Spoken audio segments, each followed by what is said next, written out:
Here in New York's Finger Lakes, each town and hamlet celebrates America's birthday in that time-honored way, marching their finest down Main Street. On this Sunday here at Watkins Glen, they march to a different cadence.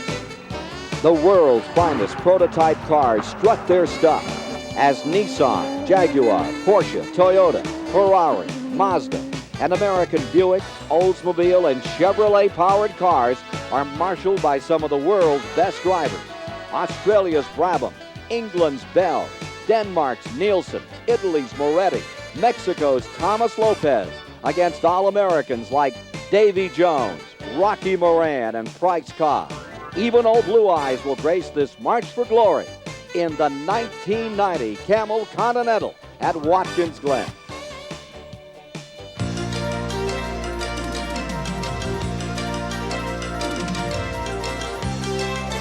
ESPN, the world leader in motorsports coverage, presents Speedworld. The weather is a mixed bag, and so is the field, as we prepare for the Camel Continental here on one of the fastest road racing circuits in the world, Watkins Glen, New York. Hello everyone, I'm Ken Squire at this 3.37-mile course, and we're just about set for our live coverage flag to flag of the 500-kilometer Camel Continental today. And we have Drake Olson on the pole with that Toyota. Everyone said it'd be a tough grind for him, but he's pulled it off, and Jaguar is qualified up in front. And it begs the question of our colleague David Hobbs. The Nissans have won this race for the last 2 years. They've got their work cut out. They have indeed. The Jaguars are showing good form today, and so is the Toyota. Drake Olson's had a couple of really good races this year, and I look for them to be very strong. And I really wouldn't predict a winner, but I do think that lurking in the background there is going to be James Weaver and Hurley Hayward in what is now a relatively old and un-high-tech Porsche, but they could be strong. It's a long race, at least 2 stops, so we're going to have a very interesting afternoon, I think. And in Camel Light, Jim Downing's car has taken a pole for the first time, the new kudzu automobile. More about that as we progress through the day. Now let's meet the man on the pole with Mike Joy. Thanks, Ken. Record-setting pole sitter Drake Olson sits in his Toyota. The Toyota team is working feverishly at this point. Conditions, as David mentioned, have been changing all morning. They're not sure exactly what kind of aerodynamic setup they want on the car. The crew chief came over moments ago and said, put more wing in it, put more wing in it. Rain is falling, but the sun is not far from coming out here at Watkins Glen. It's a real roll of the dice in terms of car setup. Moments from now, Drake Olson will lead the field away, but right now they have a lot of questions on the Toyota camp.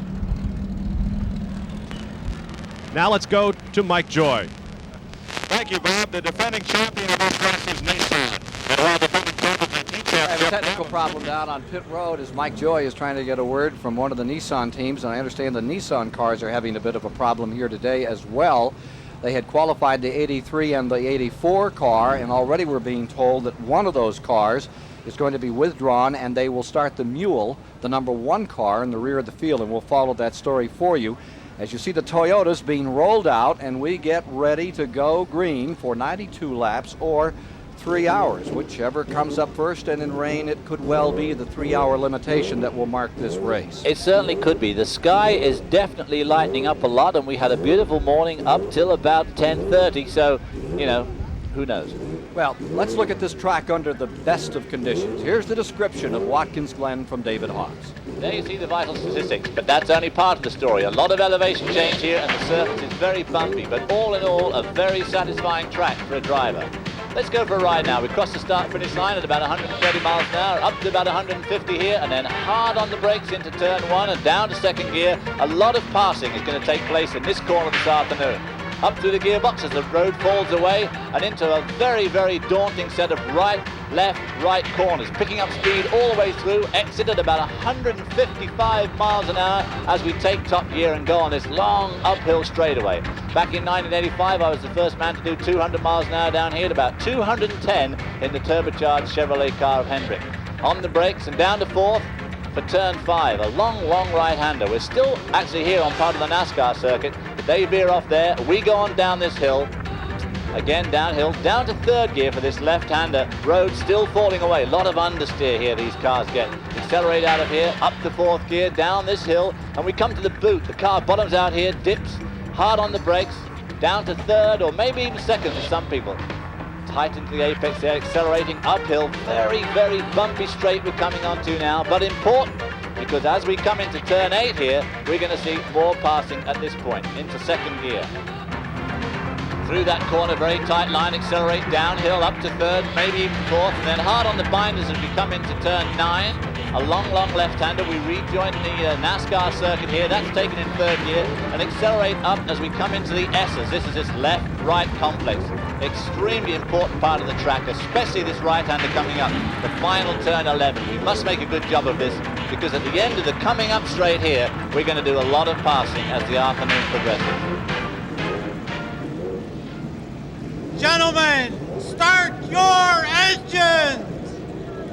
The command to fire the cars to begin the Camel Continental. And there you see Paul Newman, who will come out in the 10th position today with an Oldsmobile-powered Spice automobile and driving with bruised ribs after some problems here in practice. We'll be back for the start in a moment. ESPN Speedworld coverage of the Camel Continental from Watkins Glen, New York is brought to you by Ford and your Ford dealer. Have you driven a Ford lately? By Yokohama Tire Corporation, one of the fastest growing tire companies in the United States. And by Wagner, power painting that's not just a whole lot faster, but a whole lot better.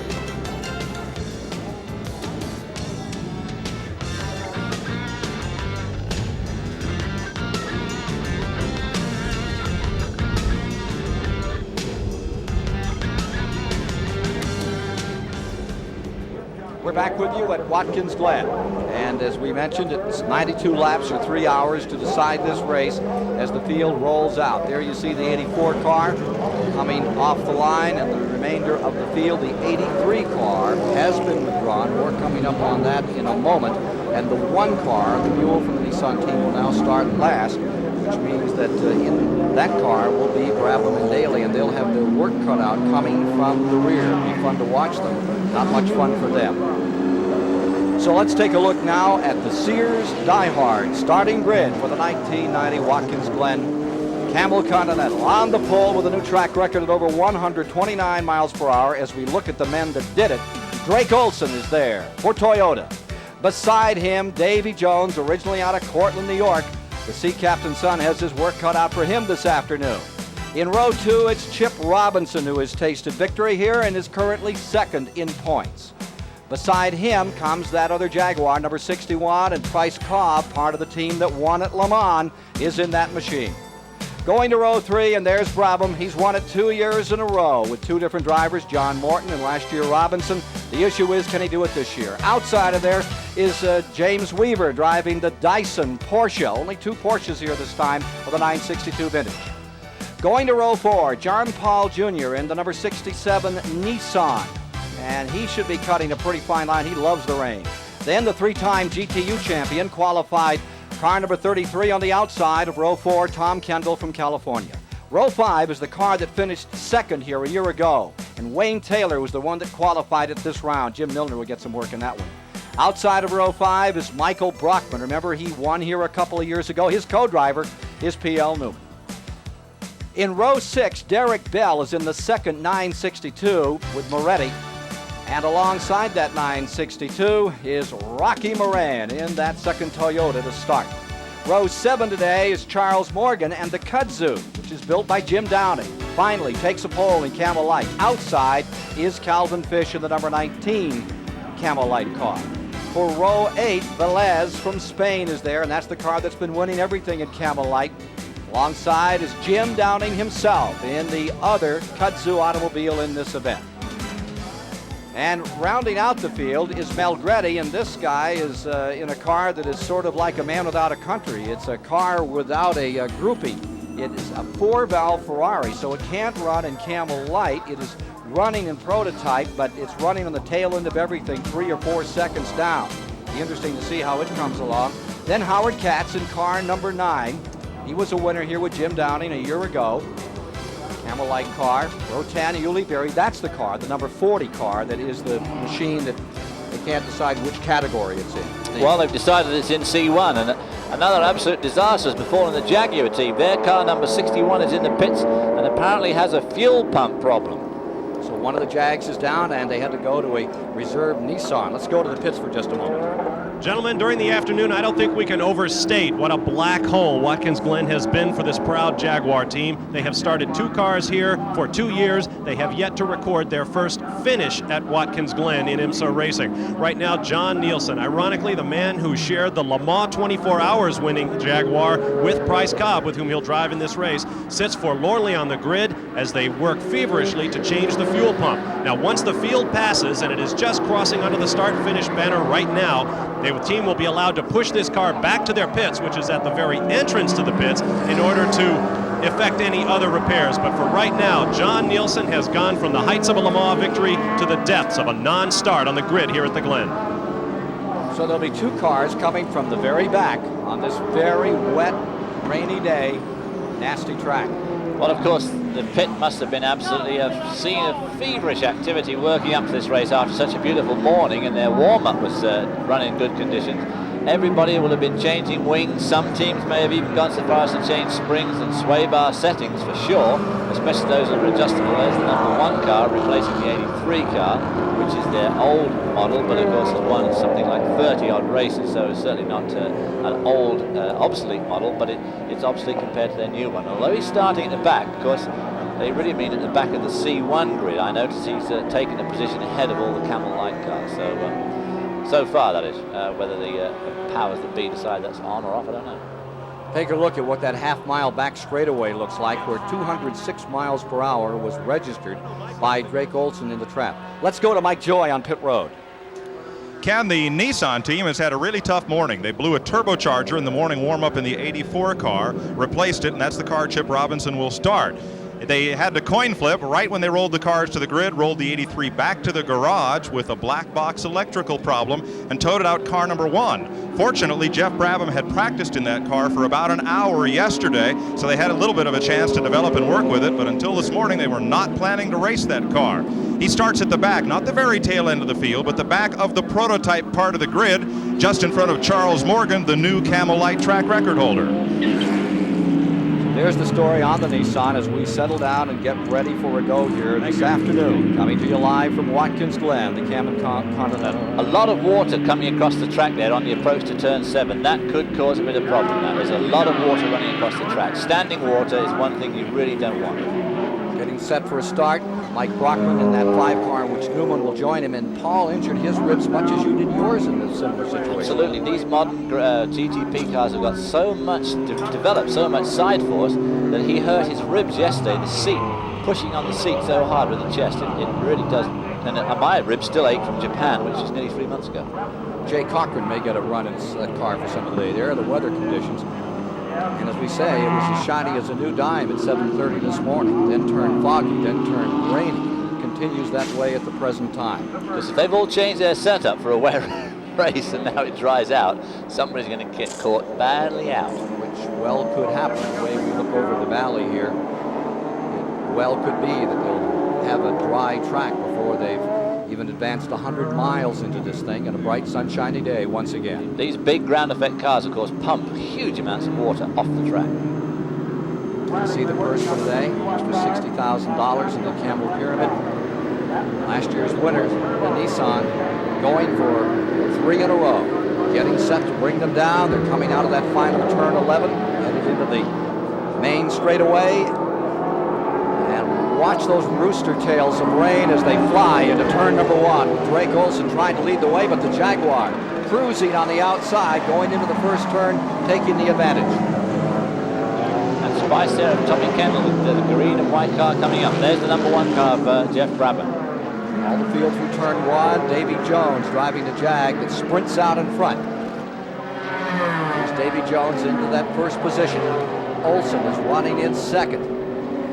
Now to the fastest part of the course, this long half-mile back straightaway. A bit scary the first time out around there with that standing water, because this is when these cars can do a very, very abrupt spin on deep water. Weaver trying to get down the inside of the Nissan. Rob Dyson is not here today, the owner of that car, number 16, and often driver of it. He's in Germany, pleading with Porsche to give them something more. These cars now outdated. They've taken 100 pounds off them. They're down to 2,000 pounds in weight, that number 16. And And the car number 61 now joins the field. The 61 car comes out well back on this field, almost 3/4 of a lap down. Not a good way to start a race, but 3 hours or 92 laps is a long way to go. And in fact, there he is, almost a full lap down already. Price Cobb John Nielsen machine. Look at this battle continuing further back in the field, and ripping up through traffic comes number 33. Picking up some spots is McCarthy, the English driver, working with Tom Kendall.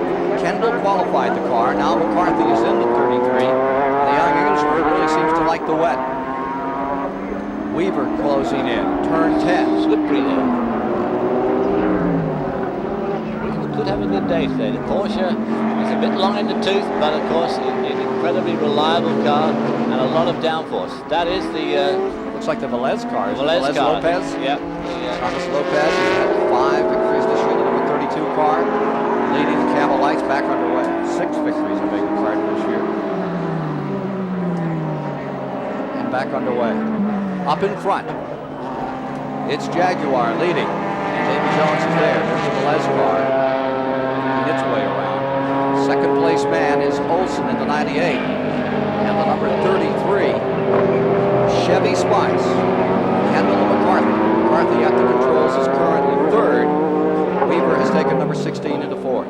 There you see the 61 on the tail end of the field, trying to work its way through, and John Nielsen, the Dane, now in the car, where he was the co-driver with Price Cobb and Le Mans, victorious.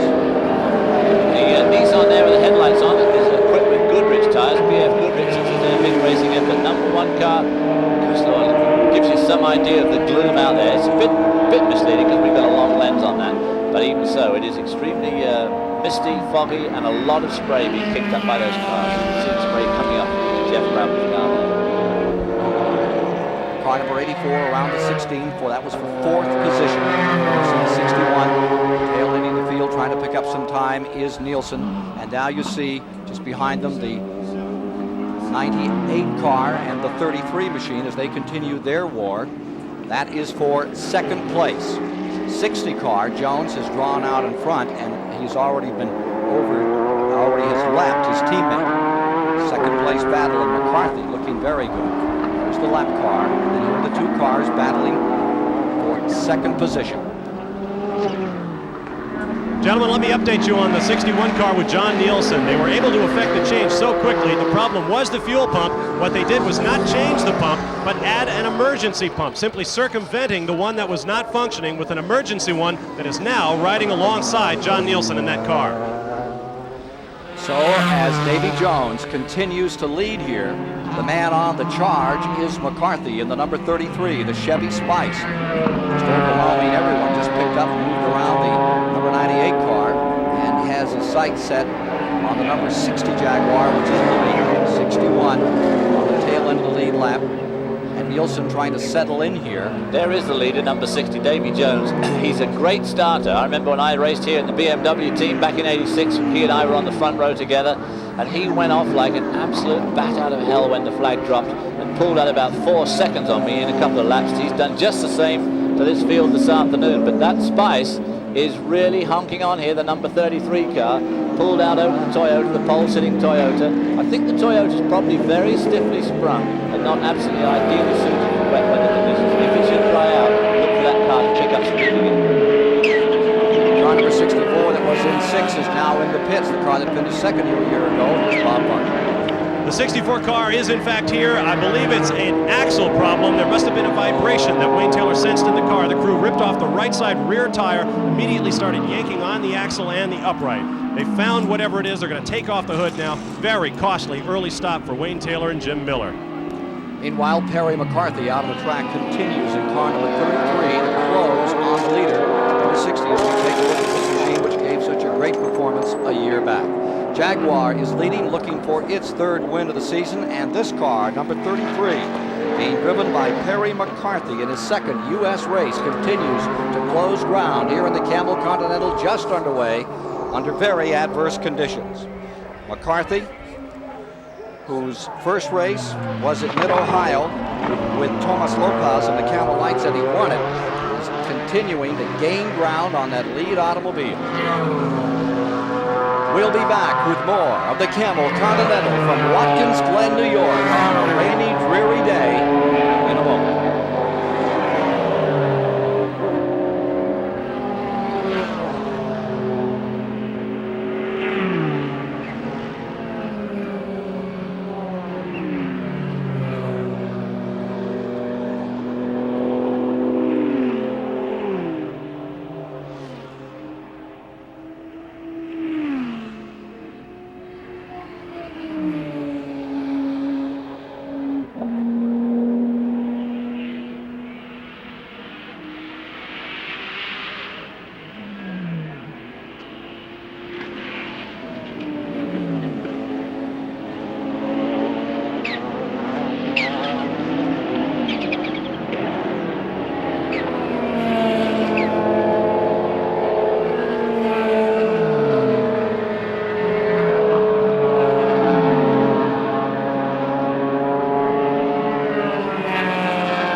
Davy Jones continuing to lead out here today as we battle in the Continental, the Camel Continental at Watkins Glen.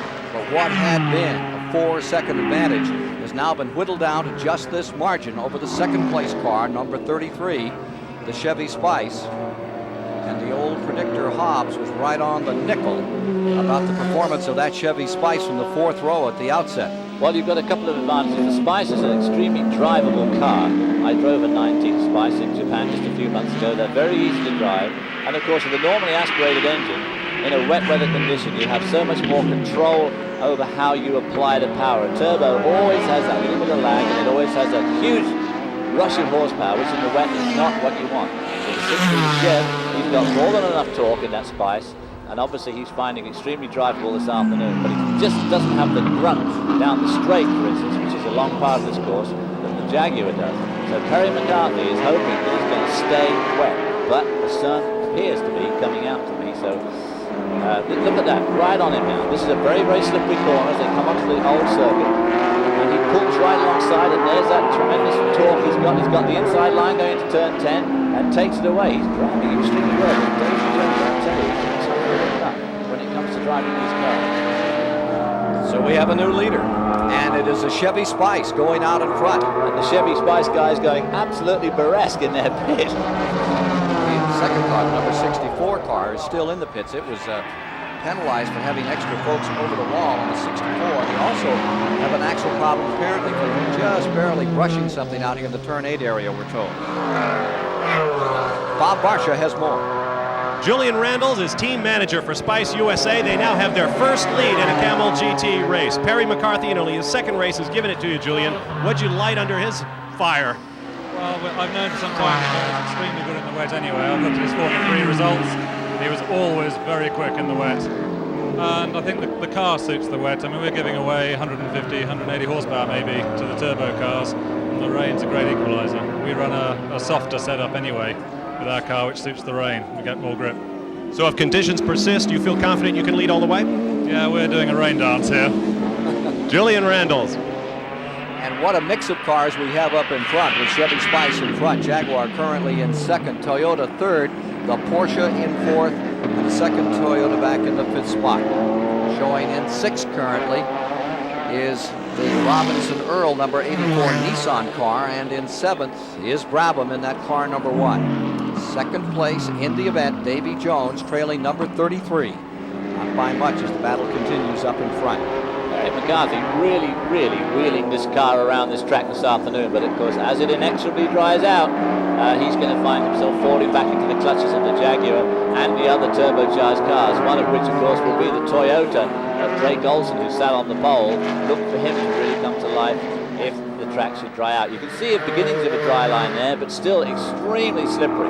And of course, if it continues to dry out on this, the drivers are now faced with another conundrum, and that is what to do with their wet weather tyres. These wet weather tyres don't like to dry. You have to look for water. It is continuing to dry here on the 3.37 mile Watkins Glen course. Here's Mike Joe. Ken, we've had a huge change in the weather here in just the last 10 minutes.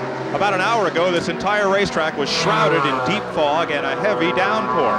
Now, for the first time today, you can see the distant hills back over turn number 1. The sun is peeking through, and I think within about 5 or 6 laps, we'll see this track start to gray up as those rooster tails throw the water up and off the circuit. And already, dry weather, slick racing tires are being lined up at pit wall.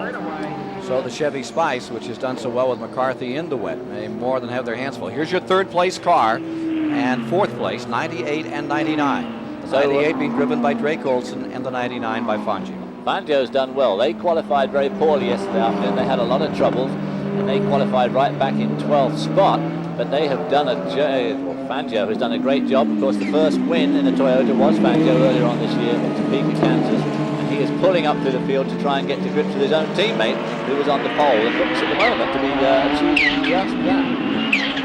And if this weather continues to clear, we'll have in-car cameras again. It has had such a low ceiling, they could not get the helicopter up to bring back the signal from the in-car cameras today. So it is breaking and breaking quickly, as Mike Joy was pointing out over the valley. Seneca Lake beginning to clear up. Cars bumping down into that turn there, although 99 seemed to me to be bumping around a little bit less than 98, so that could be that 98's got a slightly stiffer setup, which certainly wouldn't be helping him in this wet. There you see the new leader, Perry McCarthy, number 33, really likes to do that. Winding that car around here. I must really stop using the word really. About to put a lap on car number 63, the Downing car. Leader continues to be McCarthy. Second continues to be the Jaguar of Jones, Derek Bell. Who's that old codger? Somebody you must know. We'll be back in a moment.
After torrential conditions at mid-morning, Watkins Glen is beginning to dry out, and ringing this track out is this young man, McCarthy, in car number 33.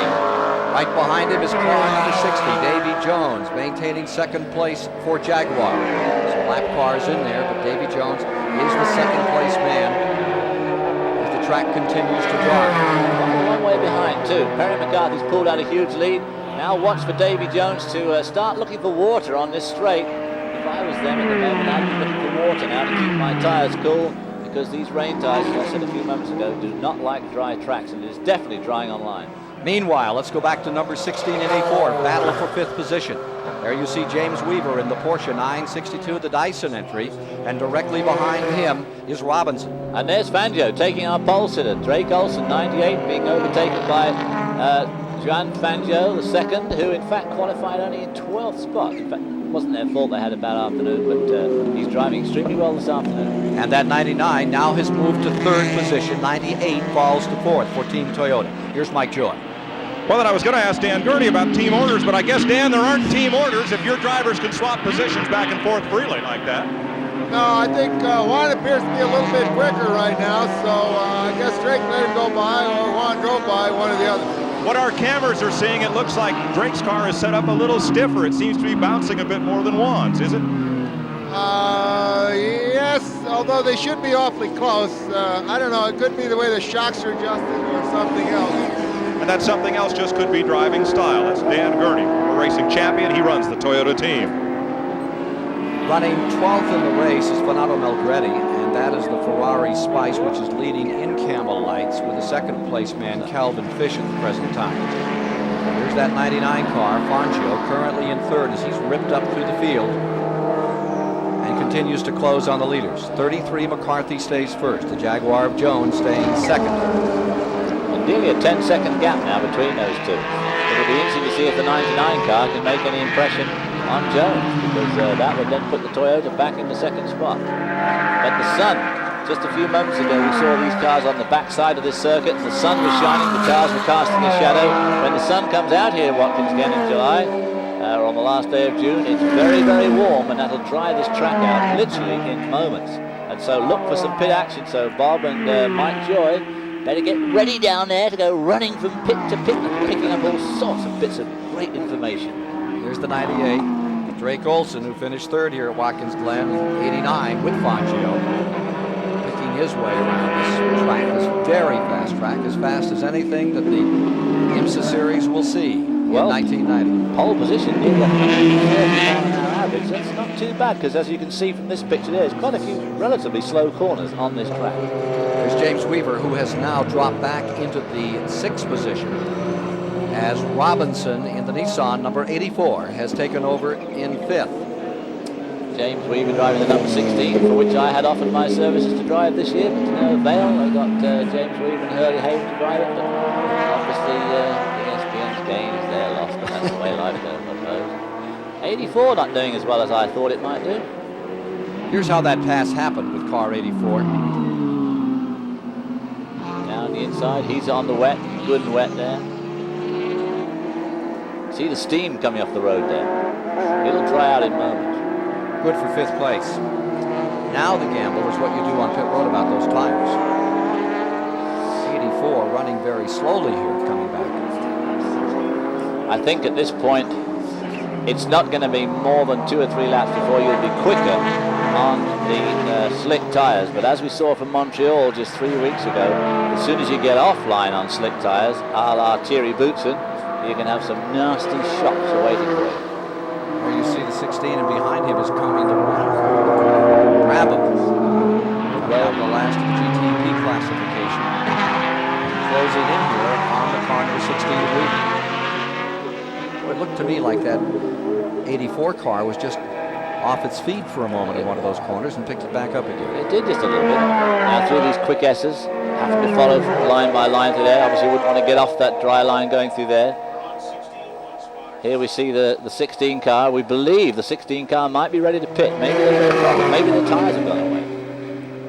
Well, for sure, the 1 car, Jeff Brabham, looking for his 3rd straight here at Watkins Glen, is the man on the close. You can see the incredible amount of distance that 84 pulled out on 16 on that 1 lap. He only passed him right here a lap ago, and now he's almost the length of the straight in front of him. So 16 is obviously ailing. Brabham in 7th in the number 1 car. From the tail, and here you see the car number 33. That's McCarthy staying in front. And the Chevy Spice leading for the first time in IMSA Camel competition. Perry McCarthy and Julian Randall all praying for rain. Going down the inside of the pit lane, right up to the pit wall there to find all that damp. Wants to try and make these rain tires last as long as possible, just in case it should rain again, but it just doesn't look to me like it's going to happen. They were They're anticipating 2 fuel stops in the running of this 500-kilometer race. And here's the dice. Weaver there, Brabham after him. 12-second lead from first to second, and this race seems to have, someone like Nigel Mansell and Gerhard Berger last week, seems to have galvanized James Weaver into action. The thought of being overtaken by the older one of the Nissans. Indeed, the car in which he won 8 straight in '88, #1 car. So that's a 2-year-old car. James Weaver's is a new car, but of course the 962 itself is now a fairly old style model, and Weaver heading for the pits. 16 coming on pit road, and Bob Varsha there in the Porsche pits. Mark Shulman directs James Weaver to a stop neatly in the Dyson pits. This is one of the most innovative of all the Porsche teams. They have totally massaged this car. Brand new nose of their own design. In fact, they're having these parts made down in North Carolina under a secret formula. But right now it looks like rubber is the problem for James Weaver, and slicks will go on. The wet weather tires are off. James Weaver will go back out on Goodyear slicks. Let's go down to Mike Joy. Well, let's have a look beyond round and black. Obviously, to road race fans, those of you that have been with us on these IMSA telecast, here's a dry weather racing tire, here's a wet weather tire. Stock car fans don't see this. We point this out. It, of course, has the sipes for grooves to move the water. But there's one other very important difference. The compound of this wet weather tire is much softer than the dry weather racing slicks. If the sun stays out, the track dries out, this tire will start to chunk because the rubber is too soft to absorb the side loads and G-forces of racing on a dry track. Everybody up and down pit lane is now rolling up the slicks and getting ready to put them on at the first stop. Good move by number 16, getting on those tires this early. It could be, because he had a very uncluttered pit, or a totally uncluttered pit. We have a report that car number 33, that's our leader, made pit next lap. I don't see any signs of activity in his pit, but he might. Perry McCarthy, first time here at Watkins Glen. Not arrive under the most auspicious of circumstances. He got here, no luggage, no racing equipment, had to borrow some to get out here for the first practice. It's not holding him back one bit today. McCarthy leading for Chevy Spikes.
In 1989, the Jaguar team wouldn't have complained if Watkins Glen were wiped off the Camel GT map. On lap 1, Jan Lammers gave the new turbocharged Jag its first lead in an IMSA race by passing Jeff Brabham's Nissan. Then on lap 6, Jaguar's luck turned sour. Davy Jones parked the team's V12-powered car with a broken drive shaft. Just 26 laps later, Lammers blew a tire at better than 170 miles per hour on the back straight. He managed to limp the car back to the pits, but Jaguar was done. 2 cars out of the race for the second straight year. That's the story of Jaguar a year ago. This is the story of Nissan 1990 as you watch live. Car number 1 running in the 6th position. Brabham has pulled in, and he is going to take on regular racing rubber, going for the dry tires. car number 1 on pit road, and they put it back up on the jacks again. Set it down, brought it back up, David. Well, I think they've decided to fuel it, and it's too far away from the fueling rig, so they've got to move it forward. Oh dear, what a bit of a bishop that was. Now they're putting it back on the jack yet again. They still haven't taken the wet weather tires off the rear. It's the third time up. He was running 6 as they came in here, and losing a lot of time on this stop. Cass Kastner will no doubt be tearing his hair out of this. What hair he's got, that is, of course. Here's the 60 Jaguar, the second place car into the pits. Bob Barsha is there. Davy Jones from Cortland, New York swings the 60 Jaguar into the pit as the number 1 Nissan is back out after a very, very slow stop. Recall that just a year ago, pit stops played a big role in the Nissan victory. But right now the matter at hand is Jaguar. Off come the steaming wet weather tires, and on go the racing slicks. Jones will stay in the car. There is no fuel going in at this point. Get a great view there, by the way, Bob, of how badly torn up those tires are. They're absolutely rooted, aren't they? Yeah. Car number 60 back underway, and the 67 car slowing a bit here. That's the car running currently in 7th place with John Paul Jr. and Villeneuve, the drivers for today's event, coming off the pace a bit. That's the Nissan that formerly was the Busby team, no longer, as a Canadian has taken over with that team. And that single turbo car, David Seabrook, now in charge of car number 67. Doesn't seem right to have a car out here, 67, that doesn't say Busby on the side. No, and also BF Goodrich. Goodrich has spent a lot of time and money on developing cars for the GTP program, and they keep on doing more development. There's the Lights leader, that's the 80 car with Ferrari engine. And driving at the present time is Mel Reddy in that Ferrari Spice, and there's the second Jaguar in. Again, here's Bob Marshall. John Nielsen has his jury-rigged fuel system on the number 61 Jaguar. Back in the pits, off come the rain tires, on will go the dry weather rubber. My question is, David, what does this do to their pit strategy? No fuel going into the cars during this stop, and they will likely have to make 2 stops for fuel during the race. Well, I think that's where Nissan were a bit clever on that first stop of theirs. It took them a bit longer, but they did in fact top the car up. But of course, they've only done 15 laps so far, so they'll almost have to bound to stop twice. But the second one will be a real quick splash and go fuel stop. Lost a position, fell from 7th to 8th with car number 61. Picking up that spot with John Paul Jr. in the 67. Here's Mike Joy as the Toyota pits, number 98. Drake Olson, the pole sitter, is in, and the Goodyear Eagle slicks get set to go on. We'll get a look at these rain tires as they come off, and they are steaming hot, and a little bit of chunks of rubber coming off those front tires, so definitely it was time to get that in and get those slicks on. A wipe of the windshield, finishing up on the rear tires, and getting ready to drop Drake Olson down and away. Let's go back to Bob Barsha. Well, the number 84 Nissan is in. Chip Robinson has that car in to get the old tires off and the new ones on. Now, they're going to have a bit of a problem getting him back out because right in front of them, the number 67 Nissan, the only customer Nissan effort, is in. Chip Robinson swings it out without a problem. Meanwhile, the number 32 Camel Lights car is coming in. David, you called it, buddy. It is a real Filene's basement down here in the pit lane. Filene's basement? Filene's basement. That's where there's all this activity. It's the ground floor on bargains. It's always very, very busy. Sounds like the Hunchback of Wine Vaults. Well, here's number 33 staying out, electing not to pit that time, was Perry McCarthy in the Chevy Spice. Now this car may be just a little bit lighter on its tires than the turbo cars. It certainly won't be ripping the rear tires up quite as much as they will, won't develop the horsepower. Although it's still 600 odd horsepower, but not as much as those turbo cars. There's some vortex coming off the rear wing. You can see how thick this atmosphere is here today. So Perry McCarthy, everyone else is pitted among the leaders except the leader himself. Will he come in? We'll follow the story here at Watkins Glen.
The leader is in the pits. Here's the story from Mike Joy. Perry McCarthy getting service from the Spice team. Slicks going on, and again, they are not fueling the car either, preferring to stay on their scheduled game plan for fuel stops. Now with a lighter fuel tank, perhaps they can run a bit quicker. They're saying get him off the jacks, and finally they do, and he spins away. He gives up a spot. Davy Jones takes over, just coming by. Jones moves into first. McCarthy falls to second. Drake Olson runs third. Running fourth is James Weaver for the Porsche 962. Then in fifth is Chip Robinson in the Nissan. Running sixth is number 99 Toyota with Fangio. Back in the seventh spot is Brockman in car number 5.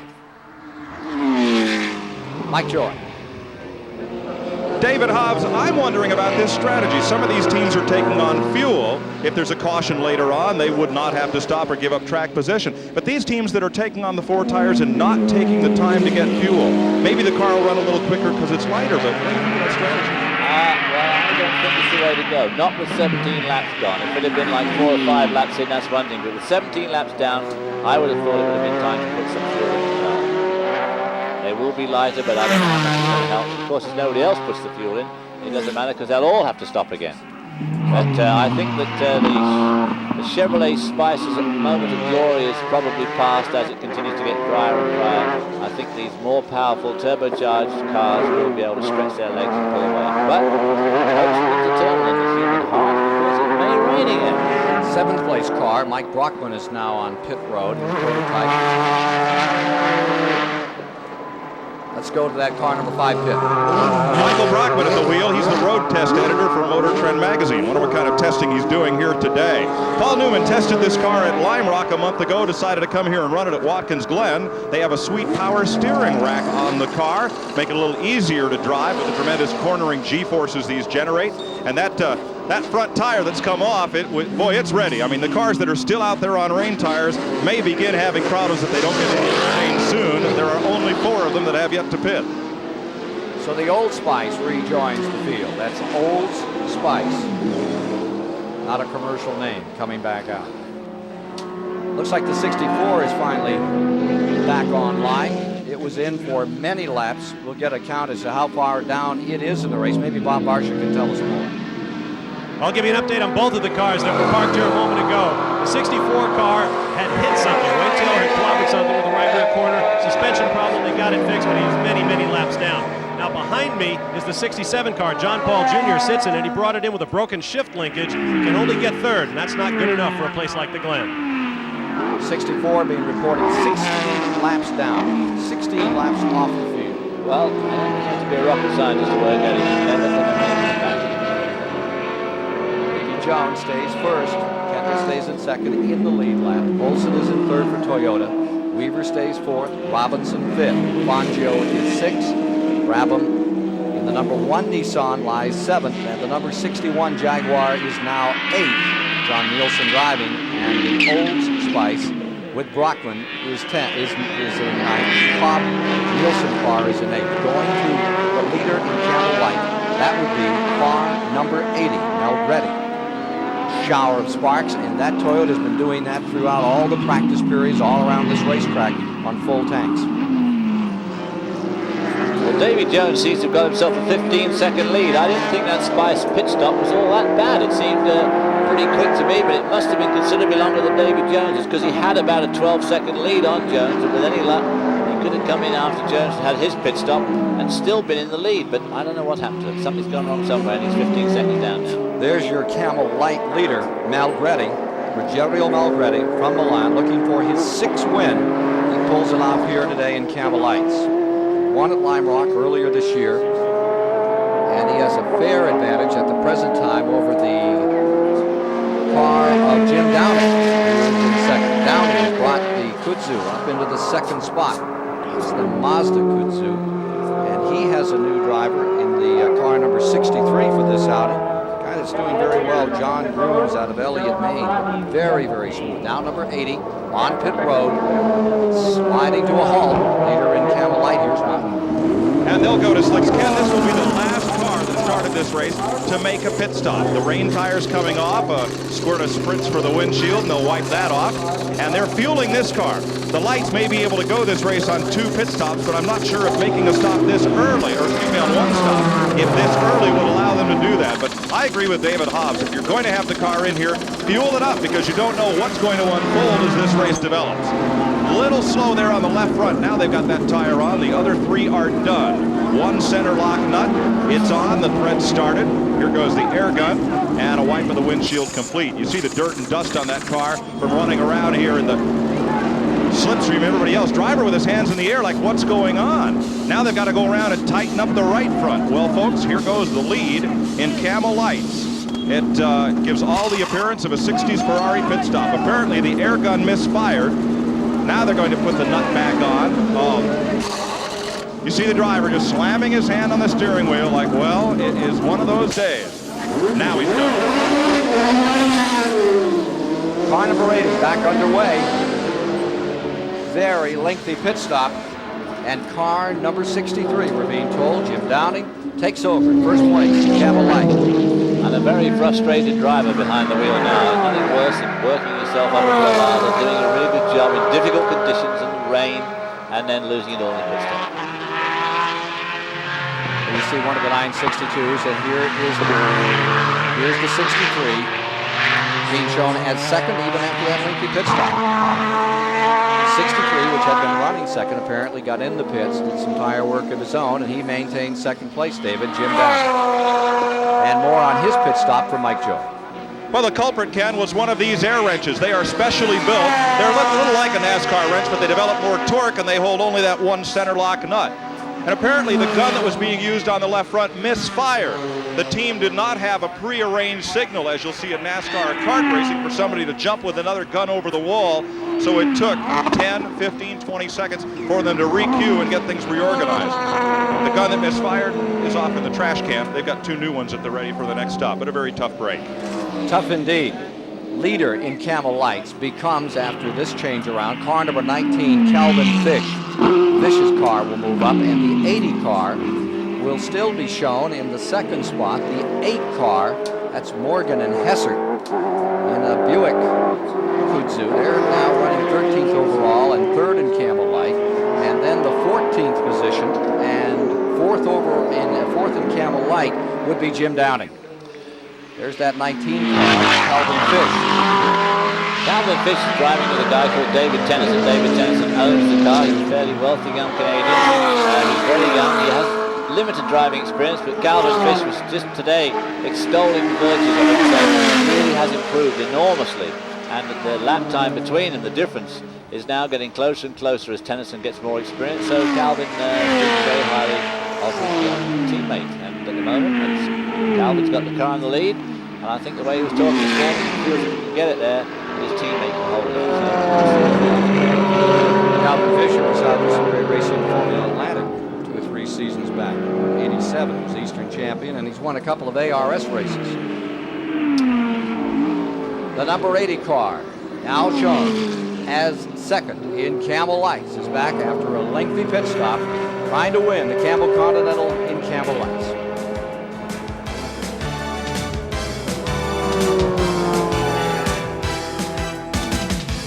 ESPN Speedworld coverage of the Camel Continental from Watkins Glen, New York is brought to you by Budweiser. Beechwood aged for that clean, crisp taste. This Bud's for you. by Levi's 505 and 506 jeans, and by Monroe Shocks and Struts. Monroe, your safety could depend on it. As we work the 23rd lap, after 22 are complete in Camel Lights, here's how they were standing. Calvin Fish has taken the 19 car into first. Ferrari finds itself now in second, and Charles Morgan, who qualified quickest among the Camel Light competitors, is in third. Now there's your leader, car number 19, Calvin Fish, working this 3.3 plus mile, 11 turn. Very fast, very dangerous Watkins Glen course. You really have to be on your toes here. He stays in front of Donato Melgretti, and Morgan Hesser third, Downing Grooms fourth in Camel Light. Taking a look now at the leader, it's car number 60, Davy Jones, who now lives out in Lake Tahoe, but originally came from around Portland, New York. And for all of this being his home track, as we take a look at the complete running order for you folks, interested in some of the cars further back in the field after 20 laps. He only ran, Davy Jones, what, 4 or 5 times here at Watkins Glen. A lot of folks have come out to see him in this area. They all went back to get safe harbor from the inclement weather this morning in the caravans and campers around the racetrack, but they're all back in place, and a good crowd here at the start-finish line. The Camel Continental, first of the big holiday races, and of course coming up on July 17th on ESPN to Daytona. World Center of Speed with Winston Cup International cars. That ought to be a dandy after Dale Earnhardt's incredible victory this past week up in Michigan. Car number 60, Davy Jones here, has the lead. And now in front of him, of course, the other car with the headlights on is his teammate, 61. That's John Nielsen, who had that dreadful start and had to change the fuel pump or add a fuel pump to it. And in fact, I suppose when you think about it, he's lucky to be only just about a lap down. Running about the same speed as his teammate, but nevertheless, very sure of it. And running at the tail end in 8th place, 8 cars on the lead lap. There's lap 24. Perez McCarthy slipping back a long way now to the second place car. There you see those, the air being forced over those wings, compresses the air, squeezes the water out, and you get those vortexes flying off the end of the wings. Jaguar can win their third race out here today in 1990 in IMSA? Well, let's hope they can for their sake. And as Bob says, they've had a pretty star-crossed career here at Watkins Glen, never even finishing a race, let alone winning one. So obviously they're hoping at least to finish. Davy Jones stays first. And we got a look further back in the view. The car number 60, the black car, just in front of him, remains Nielsen. There was a star-crossed driver, if ever you saw one, at the very beginning. Now you're taking a look at the car number 40, which is that car that sort of falls in between the ranks here, the 4 valve that is running in GTP. They hope to get it back in Camel Light next year, but it's running a little off the pace, to say the least, about 6 miles an hour slower than the slowest Camel Light car. Mike Joy has more on number 40. Well, Ken, there's been a brief but heated meeting in the Ulibarri pits. We saw their problems with the number 80 car. When car 40 came in for its stop, the wrenches worked fine. They were a little slow on the right rear, but then IMSA held them for 20 seconds. One of the IMSA safety rules is that the fueler must wear a fully enclosed helmet or at least goggles. In the event there's a splashback, it won't get in his eyes. Their fueler didn't have them on, so they were penalized, the car was held, and then let out. There's 2 good things about this kind of frontier justice. One, the safety rules are for everybody's benefit, and they should be enforced. Second, by initiating a time penalty at the time of the infraction allows the team to go back out and race and make up the difference. That's a lot fairer and a lot more fun for the fans to watch than deciding these things in the protest building or in the impound shed afterwards. A lot like what we've seen with the NASCAR Winston Cup over the last 7 or 8 years, Mike, where they put out those penalties and brought them in for a moment and sent them back out. Let's go back to the lead another time as Davy Jones continues to try to whittle out a bigger advantage over that Chevy Spice that stays second. McCarthy still at the controls, and then Drake Olson. Interesting driver situation on the 98 and the 99 cars. Olson starts today in the 98 car, and a little later on in that machine we will see Rocky Moran, and then we'll split the 3 drivers among the 2 cars. Moran will take over, and then Dyson will finish up in the other machine. Yeah, I'm not sure that Moran will drive the 98. I think he drives the 99 because it's Fangio and Olsen are the only two that can fit the 98. Rocky Moran's a big bloke. I mean, he's about the same size as you, and I think he has an awful job to get into these cars, and they certainly have to only make it so that he can get in one of them. And so it'll be a 2-hour stint. Yeah, Jake Olsen. And then Fangio gets to take the last hour? I guess, yeah, they have a bit of a driver line. Davy Jones stays first for the XJR-10 Jaguar at Watkins Glen.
With you once again, and the number 60 about to lap the sister Jaguar car out here at Watkins Glen, and you see the 67 running down a lap or two after they've had some linkage problems, transmission today. We'll get the shifter to work on that one. And car number 60, Davy Jones, looks like he's ready to overwhelm everyone, including the Nielsen car, running in 8th position on the tail end of the lead lap.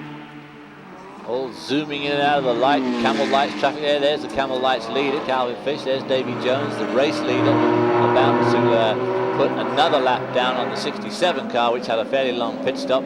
Goes down the inside, decides not to, because as you can see, the inside line is wet on the approach there, and drying out down here.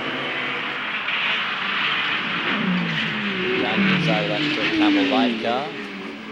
That, in fact, is the Velez Lopez car. Getting back in front of the Jaguar there, not going through without a bit of a struggle. Camel Light cars, of course, very quick through some of these tighter corners, being much lighter than the bigger brethren. Look at this battle for 6th position. There's Fangio in the 99 and the 1 car driven by Brabham. Not quite sure how Fangio has slipped so far behind his teammate. We saw him pass him in the wet quite handily. They both had pit stops. I can only assume that 99 must have had a longish pit stop, because he dusted off Drake Olsen, pulled in front of him, and now he's way back. He's 20 seconds off behind his teammate. And these two having a fine old battle now for that 6th and 7th spot. Down to turn 1. The 99 car just barely staying in front of the Nissan, and this battle has been going on for the past 2 laps now, as the 1 has caught up but can't deal with the machine of Fangio that continues to hold that position. A few bits of controversy here, because the Toyota can weigh at its minimum about 170 pounds less than the Nissan, and that is because it's got a 4-cylinder, 4-valve engine. It's only 2 litres capacity, so and 1 turbocharger, as opposed to 3 litres, 6 cylinders, and they feel that they need to have that weight brake. People like Nissan and Jaguar say not so, they've got too much of a weight brake, but helps them probably more at places like Lime Rock, not so much here. The race leader there. Davy Jones, number 60, staying in front by 24 seconds over McCarthy in the Chevy Spice. Here's Bob Varsha. In his days with Dyson Racing's Porsche efforts, Bryce Cobb used to be the starter, but now with the Jaguar team, he gets to wait while his teammate takes the car around, in this case, John Nielsen. Bryce, is that a little bit nerve-wracking to have to wait while the other guy gets to do all the early driving? Well, it can be, but also today it was just a decision between John and I as to who started. John felt that for whatever reason, because I'd had more time in the car, I'd be more comfortable if we needed to really race at the end, which looks like we're going to have to. But often, you know, I don't mind starting, but today it leaves me the option though if my car fails and I can get in the other car. So it's pluses and minuses to both. With the changing conditions we've had all day, what's that done to the team morale? You guys feel like you got a grip on the situation? Well, we don't mind racing in the rain at all. Unfortunately, our car, as you saw, didn't start the race really with everyone else. The rain started from way back. And we're still just barely hanging in there ahead of our own teammate. So we'll just have to see how it works out. We don't mind the rain, but, you know, it's funner in the dry. This place has really been a black hole for you guys over the years. Now, you've won here. Can you shake the Watkins Glen jinx, or do you even believe it exists? Well, I certainly hope so. I think the biggest factor there has been the tires, and now that we've gone over to Goodyear tires, we have as good a chance as anyone to finish the race. You watch for Bryce Cobb. He may get into that leading car before the day is over. There's the lead car flashing by the 99 Toyota. 99 car slowing way up there at the end of the back straight and pulling off, going onto the old short circuit and going to take a shortcut back to the pits. I'm not sure you're allowed to do that. Doesn't sound like a very healthy situation for the Toyota team as they come down that area that will be used when the Winston Cup cars come to this track. They will use that short course. Not part of the day. It is done. Car number 99, which was running in 7th position. Fangio at the controls, who won, gave Toyota their first victory at Heartland Park in Topeka. Bringing it back, and it looks like the motor is gone away. Turbo's gone off. He's driven back onto the circuit, crossed on, pulls out in front of the 61 car, who in fact has put a bit of daylight between himself and the leader, number 60, who will be just going right there. And 61, of course, is hot on the trail now of the number 1 Nissan, the car of Jeff Brabham. There's our leader, number 60, going through, coming up onto the pit straight here, still behind his teammate.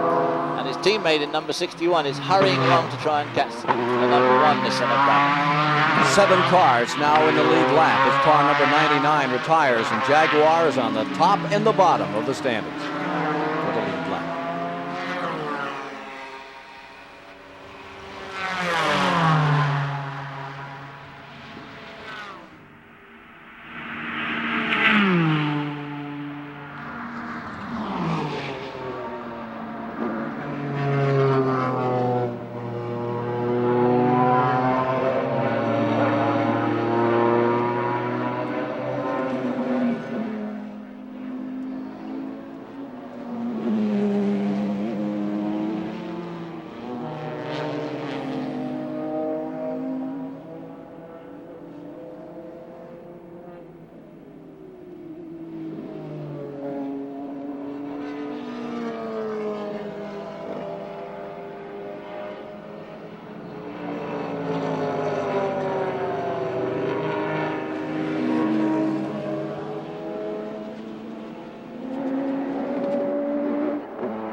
We're back with you at Watkins Glen, New York, watching Davy Jones seeking his 3rd IMSA GTP victory. His co-driver today will be Frenchman Alain Perte. We saw his brother Michel at San Antonio and was in a pretty good-sized wreck down there a year ago, and brought in from the European team. See what he can do with this Watkins Glen course, and we'll see him before too much longer.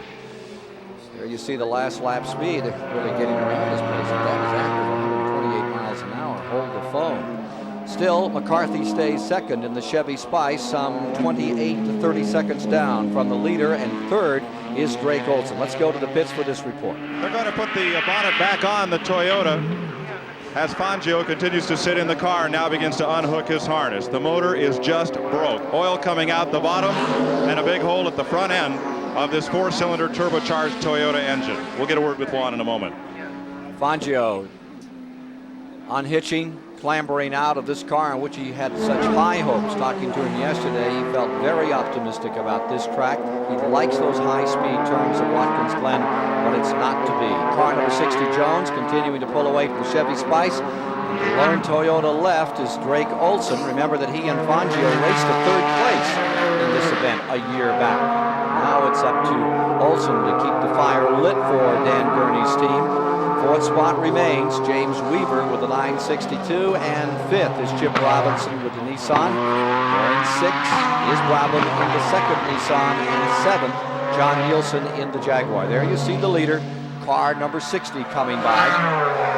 And the next car coming up here is the 67, running several laps down, back in 18th position, more than 5 laps down. John Paul Jr. now, who will be assisted by Jacques Villeneuve before the day is done. The Canadian driver who had some experience here and also won at IndyCar racing out at Elkhart Lake. Right now, John Paul still in that machine.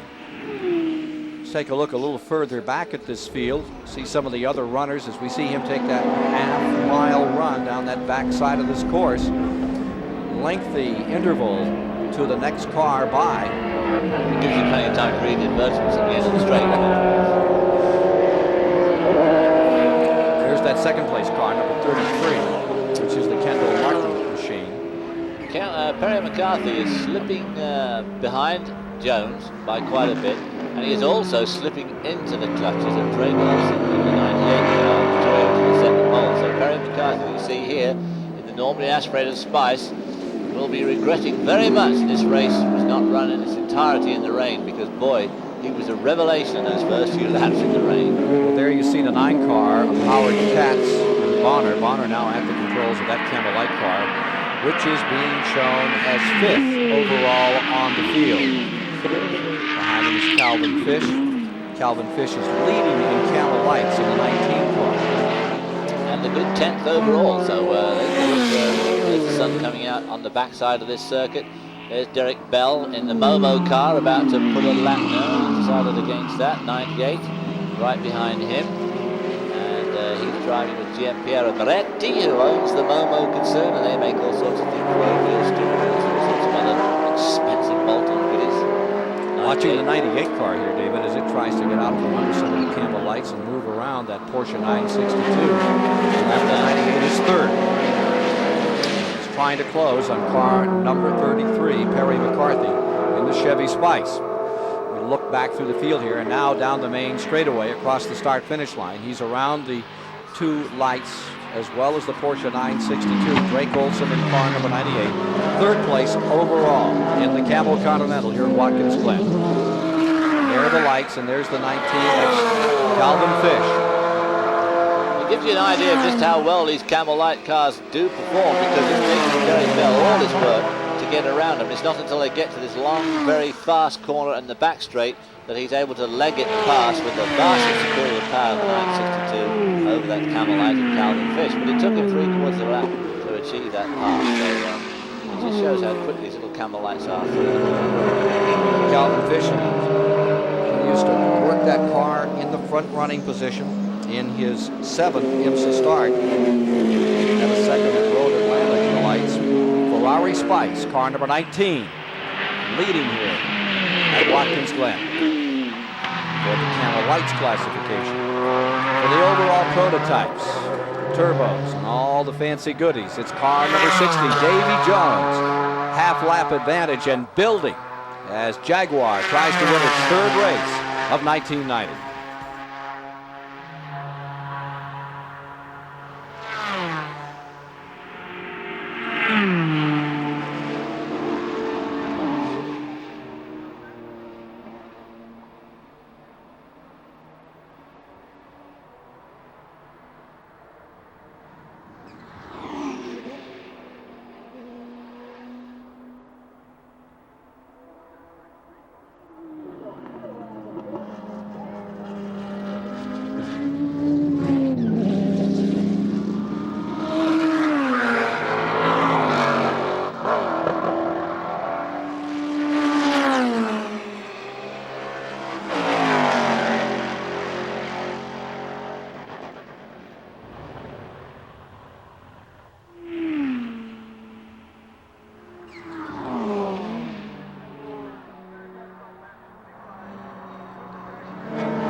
From 1984 through 86, the Camel GT Series visited Watkins Glen twice each season. In the final autumn race at the Glen, BMW swept the front row and went on to make history. In the race, the veteran driver lineup of Englishmen John Watson and David Hobbs dropped out. But the team's pole-sitting young American pairing of Davy Jones and John Andretti led, then nearly threw it away when Jones stalled in the pits after a fuel stop with 7 laps to go. Jones managed to restart, then passed the Porsches of Price Cobb and Derek Bell to record the first and only victory for the short-lived BMW IMSA effort. Chevy Spice was hoping to have a win today. They're hurting. They just lost a lap. Let's go to the pits. Barry McCarthy brings in the number 33 Spice Chevrolet. Actually, he brings it in for the second time. He came in on the last lap. Tommy Kendall, who was all of 6'6", was standing out there waving in his black and day-glow orange helmet. McCarthy didn't see him, drove all the way around the racetrack another time. That loses a lot of time on the racetrack. At any rate, 23-year-old Tom Kendall is now in the car, the only man to win 4 championships in 3 years on the IMSA circuit. Just 6 credits away from a degree in economics at UCLA. That is, if he could stay off academic probation. Tommy says he only made 5 classes last quarter. He's back on the track. And the leader is now pitting. Car number 60 coming in, and car number 33 goes out.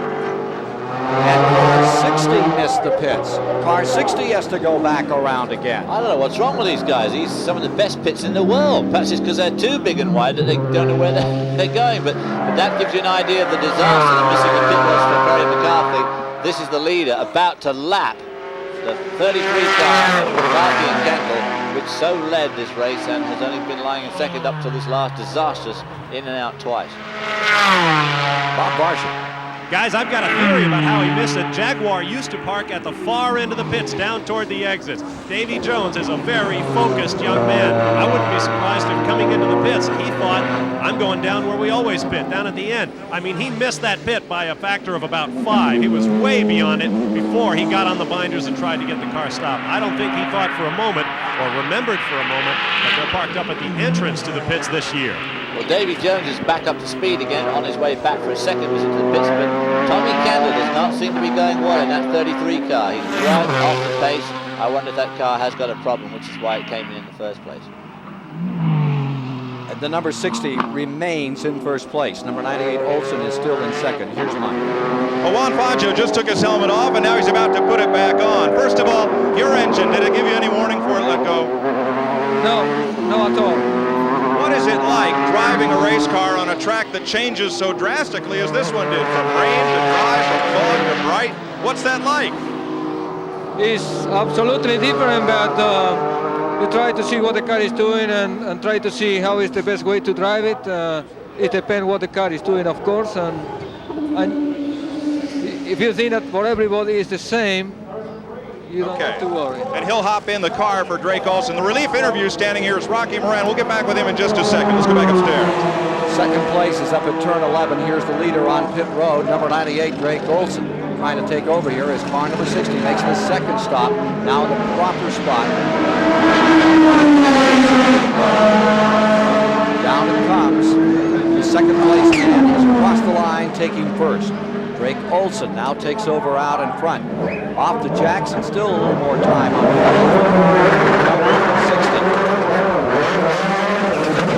the 33 car's coming into the pits now. That's the Kendall car. Apparently the engine's cutting in and out. That would be a terrible shame if we see that car sidelined with an engine problem now.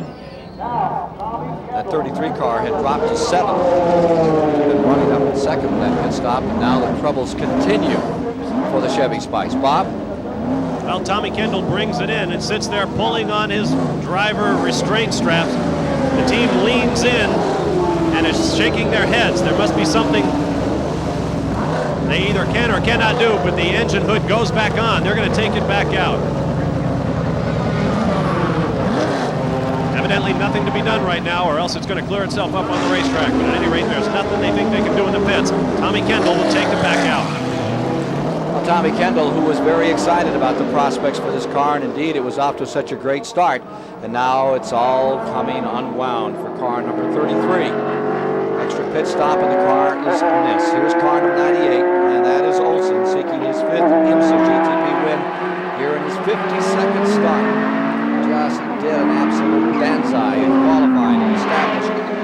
record for this course in Dan Gurney's creation car number 98. The story is that they're going to resurface this racetrack within the next 12 months or so, and if they do, that'll probably jack the speed up here to well over 130 miles an hour, probably just 33 or 4 miles an hour, because he did a great effort. But as you can see from the way this car bounces around, for a high-speed circuit, it is certainly a bit on the bouncy side. Well, the back straightaway has been resurfaced. This bit here has all been done, and it's nice and smooth, and the drivers all like it. As you can see, it looks sliding there, but it needs to be smooth here. It's very fast. Chip Robinson has brought Nissan to second place in car number 84, and the Porsche 962 is in third, and Verte in that Jaguar is now in fourth. Here's Mike Joy.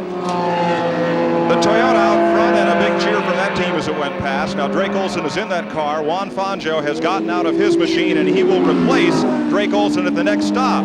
That leaves Rocky Moran on the sidelines, which is getting to be an all too familiar sight.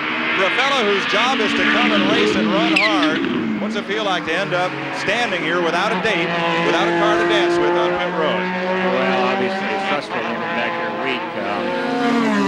On the other hand, I'm very happy that our guys are running well, and our 98 car is running well. The real problem is that Drake and I are at the two ends of the spectrum in terms of size, and we can't share cars. So we have a rotation set up where Juan and I drive the 99 car, and Drake and Juan drive the 98 car. So with the 99 car going out with a problem, leaves me spectating. I will hope to see you out there soon. Sure will. And Rocky Moran. I always look smaller than Drake. Yeah, I did in fact present Rocky Moran with a fairly simple solution to his problem yesterday, and I hope that he's working on it assiduously over the next few weeks. And that is? Well, that he needs a driver of comparable size to him. I just think of a few names in a minute, something will come to me. We'll be back with more from the Camel Continental at Watkins Glen live in a moment.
Olson in car number 98 with just that much of a lead over car number 84, Chip Robinson.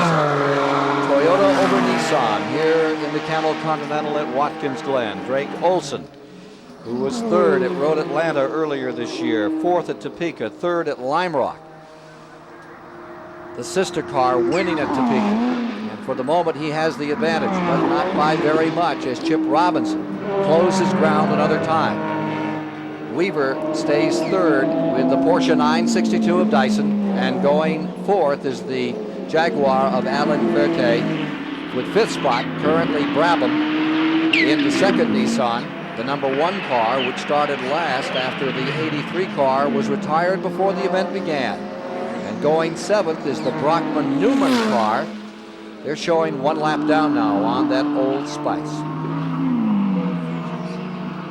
Here's your leader, number 98 out of Bridgewater, Connecticut. We saw him just running the wheels off this car and crashing hard down at Lime Rock over the Memorial Weekend. And here he is trying to keep this car in front. And the interval continues to shorten up between himself and Chip Robinson.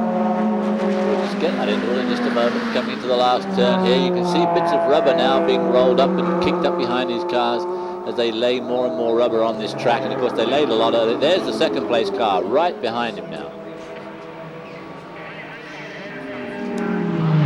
Interval reported just a little over 3 between these two cars, about 10 seconds. It looks a lot shorter than the others. You see them diving now to turn one. It always looks very slow in the mirror, an awful long way out to the windshield. One of those funny things about gap. 2 laps are complete. Somebody getting some pieces off the racetrack. Alan Furte, just as an aside, is only just gaining on number 16 of Weaver. There we see the 84 Nissan. Gradually winding in the 98 Toyota, the pole sitter.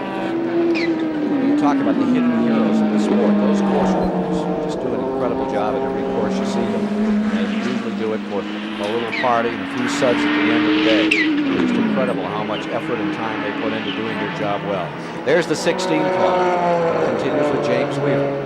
And we mentioned at the outset that Rob Dyson left yesterday for Europe, and he intends to have a long and serious talk with the powers that be at Porsche, Mr. Bates and company, and see if they can't come up with something more and begin a new development program on these cars. Because even with 100 pounds off down to 2,000, you can see that they're having their problems with the likes of Toyota, the likes of Jaguar, and for sure Nissan.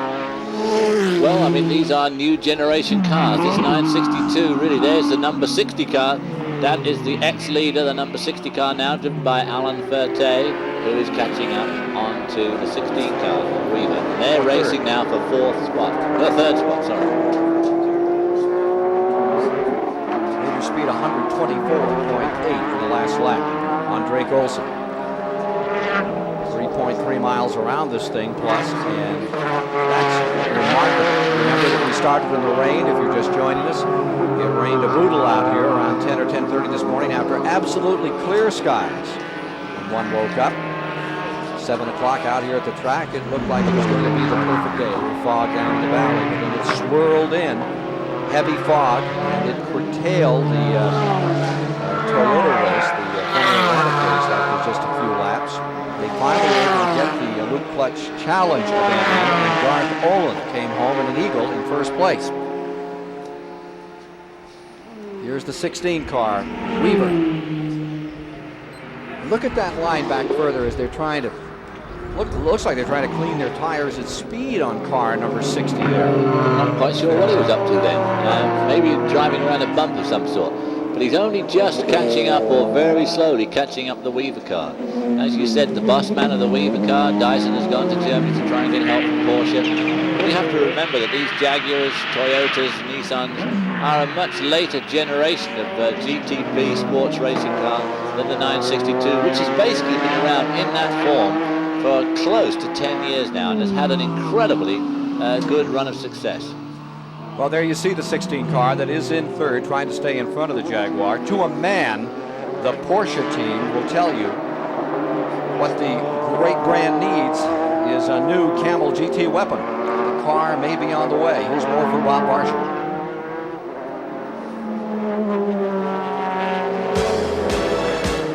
Could this car be the future of Porsche racing?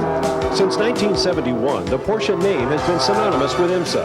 In 1973, Porsche swept every Camel GT race, and as recently as 1987, they won 13 of 16 events.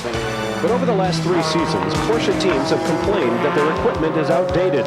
They've clamored for a new design from the Porsche factory. In the West Palm Beach shops of Gunnar Racing, confessed Porsche-phile Kevin Jeanette has taken matters into his own hands by designing and building his own open cockpit race car called the 966, based on the legendary Porsche 936. Well, the concept is as old as racing is, really. I mean, most of your first race cars were always open wheel, even into the 1900s.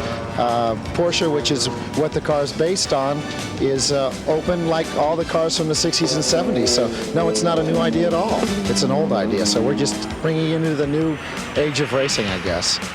Jeanette knows whereof he speaks. He is a world-renowned Porsche restorer and racing mechanic. As far as gathering company support for his effort, he knows that the proof must come on the racetrack. Well, at this point, we haven't really said anything to the big people at Porsche because we want to test the car first. I think that if the car works, because it is based on a Porsche, and we're Porsche racers, that they might like the idea and do something with it. But, you know, who knows? And at this point, we really don't care, because we're going to race a car with their support or without their support. We're currently in 5th place. Derek Daly's suited up, and he's getting into the number 1 car. Bob Barsha is with him. We have driver changes going on and more expected. James Weaver has climbed out of Rob Dyson's number 16 Porsche in favor of 2-time Le Mans 24 Hours winner and 3-time Daytona winner Hurley Haywood. Meanwhile, at the other end of the pits, Jeff Brabham has climbed out and Derek Daly has climbed into the number 1 Nissan. That's one of the 89 chassis. We expect shortly, Ken, we expect the Jaguar in shortly, in which Bryce Cobb will hop, taking over for John Nielsen. So the 16 and the 1 both return, showing in 5th and 6th positions, running in the lead lap with 6 cars being shown in the lead lap here at Watkins Glen, New York. Here's the 1 car back on the track.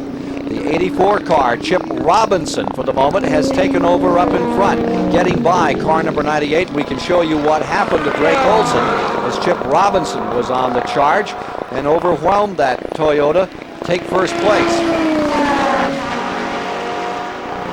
Here's the 1 car back underway. It's on the tail end of the lead lap. Right on the tail end of the lead lap, because there's the 84 car, which in fact is leading the car, the race. And the lap is right up now with his sister car, the number 1 car, and in just in the background there is the Toyota 98. Let's take a look indeed at how Chip Robinson came on to get by car number 98, Drake Olson. He's on that long half-mile back straightaway. Did a bit of judicious drafting and then whistled round the outside in a move that was eminently successful. Unlike a similar move he made about 2 years ago driving the late Al Holbert's Porsche, which ended in somewhat more disarray than that. So car number 84 has the lead. Nissan has regained it as they go for 3 straight wins. Can they stay there? We'll see at Watkins Glen.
Chip Robinson challenging for the lead. We're just at the halfway point here in the Camel Continental. The car number 84 had the lead, spun, got it back underway. Drake Olson now attacking in car number 98, trying to move back into first place. Let's take a look at what happened just moments ago.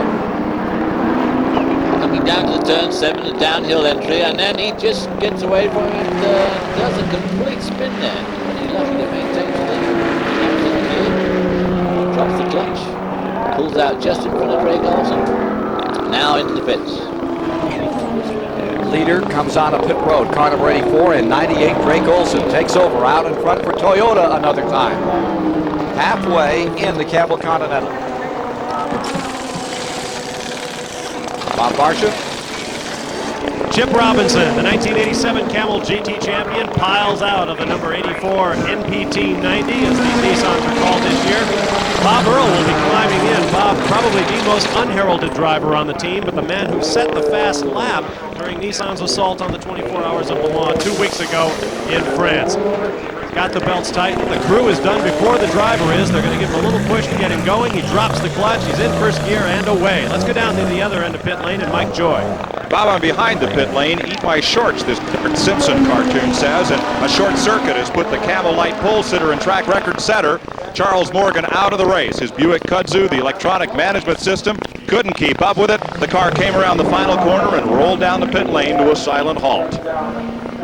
84 coming out a little slowly out of the pits, but now up to speed. Here's the leader, Drake Olson, in car number 98, scheduled to go 2 hours, with the final hour to be turned over to Fangio, staying in the lead, and Jones and Ferte's car number 60, with Ferte now driving, is in second spot, Robinson falling to third, and the Porsche stays in fourth.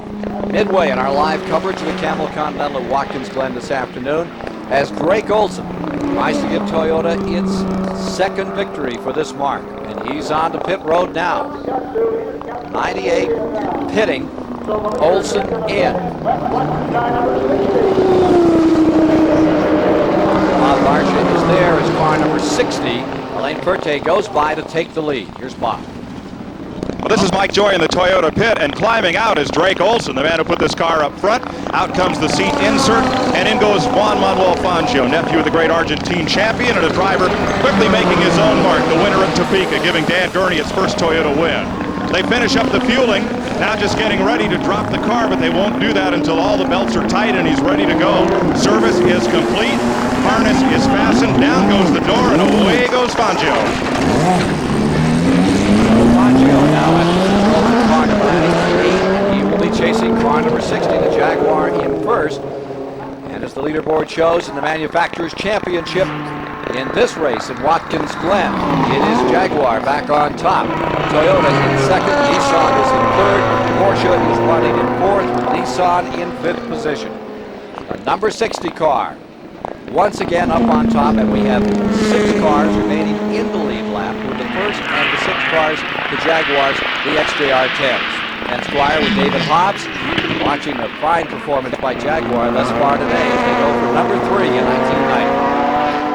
Al Ferte, brother of Mikael and Michele Ferte, a couple of very young and very hard-running French drivers. Done a lot of Formula 3000, a lot of Formula 3, a lot of driving here. I think this is Alan Ferte's first trip to the Glen now, and he likes it.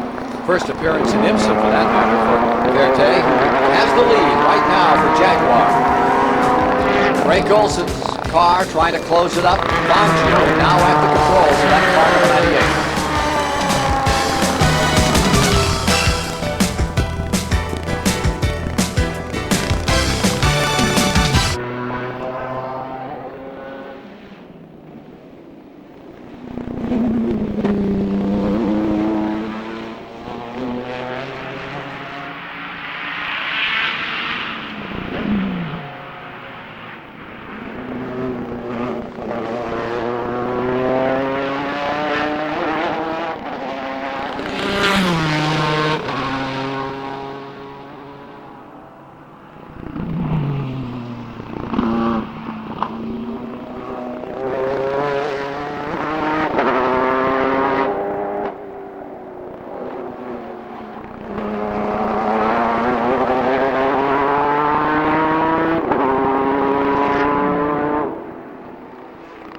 Back with you at Watkins Glen. Halfway has been completed, and time for an Audi race recap. We'll take a look at what's going on through the first half of the race, presented by the luxury performance and security of Audi, the alternate route.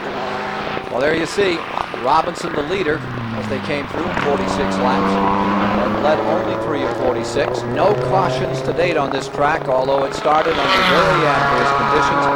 Large rooster tails off the back of all of these sports prototype cars. And the average speed is 118 miles an hour. The race record for this event is a 113.9. So as things stand, that record may fall. car number 60. Verte with the advantage. Fangio is in second spot to that Jaguar with the Toyota, and going third, Bob Earl is taken over in car number 84. Just moved over to Virginia, got himself a couple of acres out in the country there. Bob Earl has won just about everything there is to win in an IMSA competition. There's the 98, running in second spot. Originally from Argentina, nephew of the great five-time world champion, Juan Fangio. Gives you an idea of just how bumpy this circuit is too there. Those sparks coming off from underneath that car, they're only rubbing blocks. Nothing important being rubbed off, but they run these cars pretty close to the deck. And on the bumpy circle, as you leave those sparks as soon as you pull off line. What's it like out here today at Watkins Glen? Well, Mike Joy can fill us in with that. Drake Olson has driven in everything but snow today, it seems. What a day. Yeah, really, what a day. Real compromise with, not a real compromise, but some compromise with setup. We didn't know it was going to go to dry, and yet we hoped it would, and so we had extremely wet, we had damp, and then now we got dry, so we've had a little bit of everything. You've not done a lot of that, have you? Not a real lot of that, no. Most of my, I didn't do the lower formulas race. I did Formula Ford, but then unfortunately I was never able to do the Atlantic Series and all that. And I've been in these cars all the rest of my racing career days, and just have not run a lot in the wet conditions, so I'm feeling my way. We did see your car bouncing around a bit in the early going, a lot more so than say the Fangio car, and you were talking about wing angles. Yeah, well, that, and I'm not sure what's going on with the shocks, because it's definitely bouncing more than we've had in the past. We do have more rear wing in it, and that's contributing to it, but it's hard to believe that that's the only factor. Well, the big question, can it win this race? I think it can. Yes, I can. Always optimistic. Drake Olson. Drake Olson, he was a ski racer. I don't have to tell you what kind. Downhill. Wide open. Guy that went through the traps faster than anyone, they say, except David Hobbs, at 206 miles an hour in that back straightaway. Unofficially, David, you had what? Well, we did about 208, 210 in the Hendrick Corvette back in '85 when, of course, anything went when it came to turbo boost and that sort of thing. And the car was giving about 1,100 horsepower. And we bounced our way down that old bumpy back straight. Pretty exciting. But for the official record, 206. Give it to Olson. Hurts Hobbs. Oh, done. Here's car number 32, the Lopez Velez car. And Tomas Lopez in car number 32. I will know Velez is still being reported in that machine. And they're the gentlemen that have come through with 6 wins this year in Camel Light competition. They're back in 5th today for some reason. They're not done so well. Let's find out more from Thomas Lopez himself, the Mexican standing by with Bob Barsham. Well, they're not used to running in 4th position, but that's where they are right now. Tomas Lopez of Mexico has climbed from the car with a 40-point lead in the championship. Do you feel secure in that first Camel Lights title yet, Tomas? Oh, no, because it's more races are coming, and it's too early. But I'm very confident because my team is very good. It's the best. How about driving under these changing conditions? Very wet at first and then drying. Are you comfortable under those conditions? Oh, yes. Yes, because in Mexico we run in the street cars, and I feel the same thing. All right, well, he's certainly got a great relief pitcher in there. Fermin Velez, a former C2 world champion. Tomas Lopez may become the first foreign-born Camel Lights champion. And let me correct one. He has 4 wins in 8 starts for Tomas Lopez this year, the Guadalajara driver, car number 32, teaming with Velez for the 1990 campaign. What a show they put on. Fermin Velez is a driver who's on the move. He comes from Madrid in Spain, and he drove in the Japanese round of the World Sports Car Championship back in April, and set the world alight in a Spice C1 car, turning in some incredibly electrifying laps, and he's trying hard to get into the C1 category of the World Championship at the moment. Good scramble developing up in front. We're being told that Calvin Fish is still in car number 19. And they're still reporting Mel Gretty in car number 80 as running second in light. And look at this battle. This is the battle for first place in Camel Light. And Camel Light standings, we'll be back with more of that competition in a moment.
Great battle in Camel Light. Here they are struggling for first place, and car number 80 is just making the move. Down to the bottom. In car number 80, it is Mel Reddy, and that Ferrari picking up one spot from Calvin Fish. Dicing the last lap. Here's Paul Newman clambering into car number 5, which is currently shown as 7. Brockman getting out, Paul Newman getting in. Bob Barsha's there. Paul Newman climbing into the machine, and look at the rig that he's wearing around his neck. Paul hurt himself practicing in this car. He's got bad ribs on the left side, and he is wearing this brace to protect his neck from the incredible G-forces built up in this car. Now, that system was designed by Bob Hubbard, an engineer from Michigan State University who happens to be related to Jim Downing, the 3-time Camel Lights champion. Jim Downing wore this rig for a number of years to prove its efficacy, and now it's getting about the best publicity it possibly could as Paul Newman climbs in. What the system does is prevents his helmet from moving any more than a few degrees in each direction. Gives him the freedom of movement to look at his mirrors, see, and so forth. But it will support his neck, and of course in the untoward event of a crash, it will prevent that heavy helmet from moving too far in any one direction. Paul Newman, who won a Trans Am race on his home track in Lime Rock, Connecticut just a few short years ago, will now make his debut in the GTP class here at Watkins Glen. Actually, Paul remembers being in a GTP race years ago, like back about 79, maybe one run, I believe, the Stallman. Here he is just getting ready to go. This car has been shown in the 7th position, one lap down. Meanwhile, here's your leader, Alain Pete, in the XJR-10 Jaguar out in front, with the Fangio Toyota maintaining 2nd, and Bob Earl taking over in the Nissan in 3rd spot, and a Porsche in 4th. You can't get a better manufacturer mix than that among these sports prototype cars. And that's the 33 car that he's just put another lap down. That car went so staggeringly well in the rain, shot off into the lead with Perry McCarthy driving it. And ever since poor old Tom Kendall got in it, they've had nothing but problems with the engine. So they're effectively out of the race today. And there is the Velez car, isn't it? No, it is not. It's still 16th. That 33 car is in 16th position. Now the Velez Lopez car is on pit road, and again Bob Barsha has the story. Well, I'm rapidly becoming a jinx here in the pit lane. Every time I talk to somebody, it seems their car comes in with a problem. It happened to Tommy Kendall, and now it is happening to Tomas Lopez, whose partner, former world champion Fermin Velez, is back in, and he was shaking his head. They've got a terrible misfire on the car. Everyone taking their time now, and that is always a bad sign. It looks like maybe this entry is done for the day. Well, that's sad for that team that also, like yesterday, extreme optimism the way they were getting around this course, particularly Lopez can fly. He's had a lot of UFC competition in Europe. Velez just resting there now for the moment, hoping that things will change, but probably knowing in his heart it's not going to happen. Well, if they change now, he's too far down to amount some sort of effective comeback, because they're already running the 5th spot and effectively away from the action. Fernando Maserati car pulling away from Tennyson Fishman at 19. 55 laps are complete here in the Camel Continental at Watkins Glen. Watkins Glen will host the Winston Cup cars. You'll be seeing it here on ESPN later this summer. That should be a dandy scrap. It certainly was a year ago. This one's turned out to be just exactly what it was programmed for. A great battle among the top manufacturers. And for the moment, Jaguar has the advantage. Toyota is in 2nd, and Nissan, the winner for the last 2 years, is back in that 3rd spot. And Porsche bringing 2 cars here, one and one only, a real contender. The Dyson car staying in that 4th position overall. Here's Mike Joy down here with another one of the Camel Light cars. That is the number 2 point car, Ken, as the Lopez Velez car having problems. A change in strategy for Essex Racing. Tom Hessert in the blue helmet is climbing in the number 9 in relief of Brian Bonner. And because Tom is, well, to say charitably, a little shorter and wider, they've got to get the seat insert in there and make some room for him. So this may be a little lengthy stop. His teammate, Charles Morgan, started the 8 car but succumbed to electrical trouble. So Hessert climbs aboard car number 9 instead of Howard Katz to try to pile up some Camel Light points. This too is a Buick-powered car. It's a Spice chassis. The other car is a Kutsu designed by Jim Downing. So they'll strap Hessert in. He'll fire up the car and hopefully go out to battle. Got to spin among the leaders. Car number 84. Bob Earl has spun. He's trying to get fired and get started once again. It's the 2nd time that car spun. Yeah, the 2nd time his car spun in the same place. That's the same corner. In fact, I'm almost sure it's the same corner. Bob Earl back underway. Robinson's had a Gil Hooley out there in that position, and now it happens to Earl. Robinson first. Now let's see what happens to Bob Earl. Keeps his old foot right in it. You see the rear wheels. Oh, Paul Newman, that was in the number 5 car. Just missed it. Paul Newman, a very accomplished driver, and a guy who, if he'd started racing a lot younger, didn't start till he was in his 40s. If he'd started earlier, probably could have been almost a racing driver. He turned out to be a star. Here's car number 60, Alain Verte, staying up in the front running position with the Drake Olsen car number 98, not too far back. More from Watkins Glen shortly.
Laps down of 92 to be run here at Watkins Glen. There's the car number 5, the Brockman Newman car. Paul Newman now at the controls in that Old Spice, which is running 7th overall, 1 lap down. Newman may take a short stint here. He lose some ribs getting in or out or during the competition the other day. It's pretty easy to happen in this kind of an automobile, as David Hobbs was speaking to earlier. Car number 5 lies in 7th spot, but Paul wanted to get out and run today. And run he is at the present time. Seems to be humming along pretty well there. As you can see, the car bouncing around. That is an older model car with the Oldsmobile engine. It's a small engine. They've decided to go the small engine, lightweight route, which may not be the best thing here at Watkins Glen. Here is a real power circuit, and it might have been better with just a slightly heavier car, weight the car up, and give it a bit more than the 6-litre engine. But they've got the 4.7-litre engine. You see it bouncing down into turn 8 here. But and there's the 33 car. What is that? Oh, is that side stable? No, it's just imagination. The 33 car. Tom Kendall. What a day they've had. Leading. Spice Crew jumping up there. Just a lead away from Davy Jones. And pulled away to about a 10 or 12 second lead. But now it's wed many laps down. It's in 16th spot. Over 6 laps down. And nothing but engine problems for the last half hour or so. There he is, the 3-time GTU champion. Just barely holding on down at UCLA, he was saying. The pressure was really on from his father. He was able to pull it off again and stay in school and keep on racing. Well, he's a 3-time GTU champion. He's still only about 23 or 4 years old. Here's the leader, Verte. New name, first time in the United States. He's driving car number 60 with Davy Jones. They were right up on the outside of the front. Jones qualified. Right behind them, you see that car number 63, which is running 3rd in the Camel Lights, Jim Downey, and that is the only kudzu left now, as according to the Morgan cars, has some trouble. I don't believe I guess he is down. He is a kudzu Mazda, and there into the picture comes the leader of the Camel Lights, the Calvin Fish David Tennyson car. As we go back to our leader man through turn 1, starting off on this very long, fast run down into turn 1. There's the leader of Camel Lights about to put a lap onto the 63 car, which in fact is 3rd. On the overall board, as you see some more foreboding skies beginning to develop here. 5 changes among 4 drivers thus far, and only 2 cars out of the event officially withdrawn. Amazing lack of attrition. Very, very... Ooh, I think we were just about to see a pass there. Never mind. You see the 9 car. That's Hesser with Bonner now. Is that the Lopez car in the background there? No, that car just behind him, I think is that 80 car. No, I didn't mean that. I meant top. There was a white, looked like a white Camel light. Number 9 car's got some bodywork flapping. I'll have to come in and look at that. The marshals will be out deciding what to do, giving him a black flag if he's not breaking. And there's a lap between those cars too, David. That Hesser car is running a lap down to the 80. Yeah, this is certainly not a position for a fight for the position. The 80 car is, in fact, that is the... right on the dime. That is the Furman Velez car. Not a good day for them at all. So our current points leader of the championship for the year is sidelined. In Camel Light. In Camel Light. Get it out of there. That's kind of a precarious spot to have it. I bet they could do with pushing that back just a few. Do you think you're doing that anyway? 62 laps are complete. 62 down as Verte continues to lead. Here's the 98 running in second, Fangio. 84, Bob Earl is running third. And Price Cobb has taken over in the number 61 Jaguar, finds himself in fourth. Fifth spot, still James Weaver. Curly Haywood now in the car number 16. There's the 60, there is Jones Forte combination. Stays in first place, and it is about a 10-second interval back to the Toyota, running in second place here in the IMSA Camel Continental at Watkins Glen.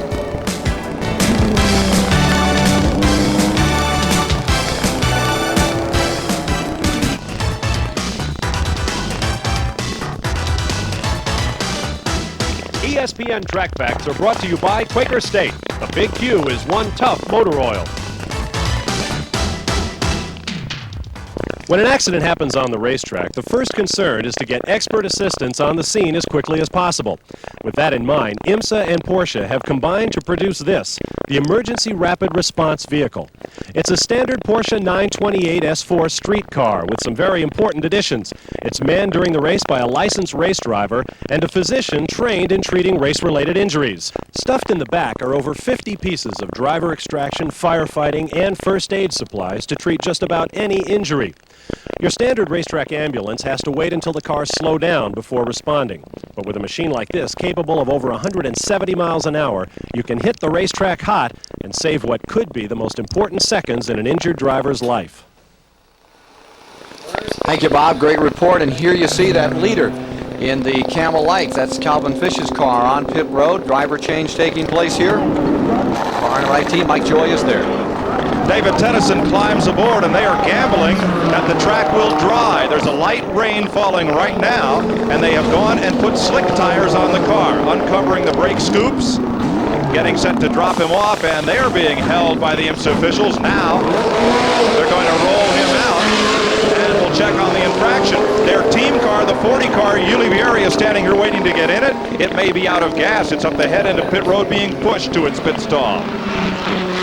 Meanwhile, that leader, car number 60, is on pit road. The leader in the prototypes this afternoon.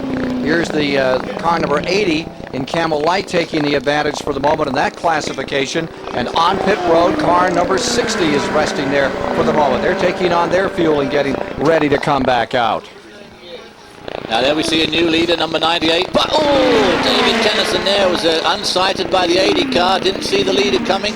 Nearly popped out under him. And the 80 car takes away that Camel Light lead from the Tennyson car. Tennyson, relatively inexperienced. Fanato, of course, driving that 80 car. Fanato, somewhat older than even yours truly, with great experience under his belt. There's the 60 car leaving the pits. Track conditions now, just the absolute worst they can be. Just a light sprinkling of rain. And of course, everybody's saying to themselves, is it going to really come down or not? Davey Jones back in the car. And he's about to be challenged by Bob Earl running in third with a Nissan car number 84, who's really closed up in that pit stop made by car number 60. Let's go to the pits. Gentlemen, as the number 40 car came in, John Graham, the Canadian driver who was piloting it, climbed out and collapsed in the pit lane. He's being attended to by the medics right now. The rapid response vehicle is here. He appears to be just overheated, very dehydrated. He's breathing very heavily. The medics are on the scene. He is awake, though, and he's talking to the doctors. Everything seems to be stable right now, but a scary moment there as John Graham just tumbled out of the car and did not move in the pit lane. He was immediately jumped upon by the pit lane officials, put behind the pit wall there where the doctors are talking to him now. He was driving that Ferrari Alba, car number 40, the 4-valve. We talked about the outset 3-liter V8, and you can see he just overcome, clambers out of the car.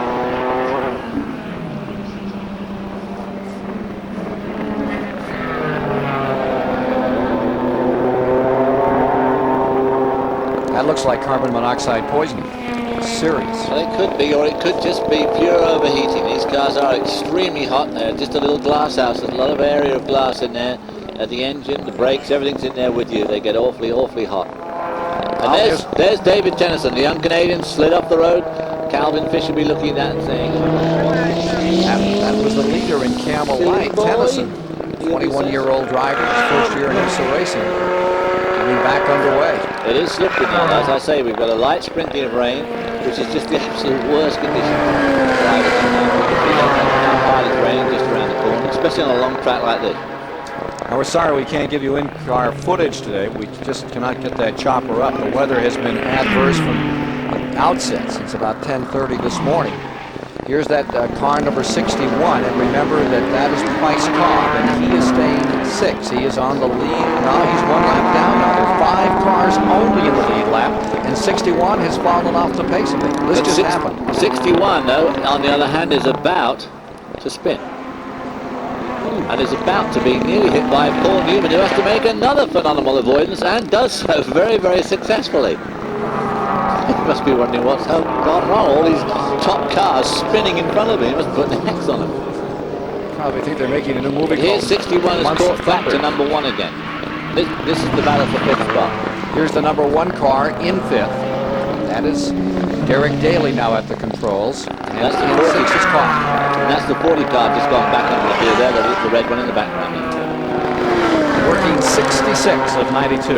The 66 lap mark, and you watch the car number 1, Derek Daly. You hear here pretty regularly on ESPN with the IndyCar coverage, and he's under challenge. Car number 61 just mows him down at this point. Price Cobb picking up that 5th position. Must have some sort of a problem, that Nissan. Couldn't be going quite right. Not to be passed that easy by the Jag. So, Toyota stays in front. What an upset this can be. If Fangio can hold on for the Dan Gurney team and bring this one home. ESPN Speedworld coverage of the Camel Continental from Watkins Glen, New York is brought to you by Interstate Batteries and their 165,000 dealers serving you all across America. And by Bud Light. Everything else is just a light. At Watkins Glen in the Continental, they're racing today for the Al Holbert Trophy, which will be presented at the conclusion of this event by Al's 16-year-old son, Todd, and a couple of young men who certainly are in the grand tradition of that great racing family, the Holberts. Drake Olson, Fangio battling up in front, and this car number 98. They build up a healthy advantage over car number 60 in 2nd place. And the story is that Davy Jones is back in that car in 2nd position, and Bob Earl continues in 3rd spot for Nissan. On the leaderboard, that 16 car you see right there, right, the number 16 car continues to be Hurley Haywood, and is back in 4th position. Here's the 60 car that is in 2nd position, and down a goodly sum now.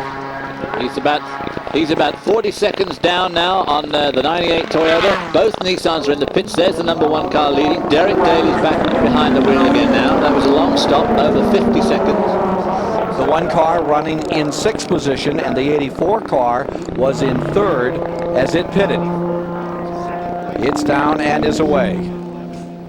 You can see there the dramatic difference in shape. And the 19 is in trouble. Calvin Fish's car. Tennyson, the youngster from Canada, 21 years old, has come a cropper here. Bounced off something on the right side. Apparently has broken some suspension, David. Looks like it. Oh, is that the rear suspension by the look of things? That'll be disappointing for all of them, of course, especially Calvin Frisch, who had driven that car to the lead of the class. Started off in that awful wet conditions and drove extremely well, so he'll be just a little bit peeved, but it's David's toy, so it's his prerogative. Here's the 84 car back on course, and Chip Robinson is back at the controls in third place. Fangio in the Toyota first, Jaguar second, Davy Jones at the cockpit of that car, and then at the keyboard of number 84 it is Robinson now for Nissan, running fourth, Haywood for Porsche. Minus 43 plus 8 is the board that Davy Jones got done. Bob Barsha. And as the action continues on the racetrack, I can update the condition of driver John Graham, who collapsed after getting out of the 40 car for Uwe Berry. I talked to IMSA physician Dr. Brian Herda, who says that it appears to be heat and excessive dehydration. They have loaded John onto an ambulance and taken him to the infield medical center where he'll get it checked. But it appears that he'll be okay. Well, that's a good report on John Graham. He didn't too well when he came in. Collapsing on the ground as he came out of the automobile. 68 laps are now complete as you watch Chip Robinson working car number 84. String of 2 in a row for Nissan in jeopardy here in the final moments. There is the 16 car that is running fourth place. Just in front of them, 3 laps down. You saw the Moretti Bell Porsche 962. That number 30 is in 7th. Overall, 3 laps away from the leader, number 98. Here's the 16 car. Derek Bell's at the wheel of the number 30 car now, and it's going very fast, and probably would have been better. Oh, there's the 98 car. There's our lead car. Car number 98 in trouble, the lead Toyota. A year ago, Fangio and Olsen found themselves third in this event. Today,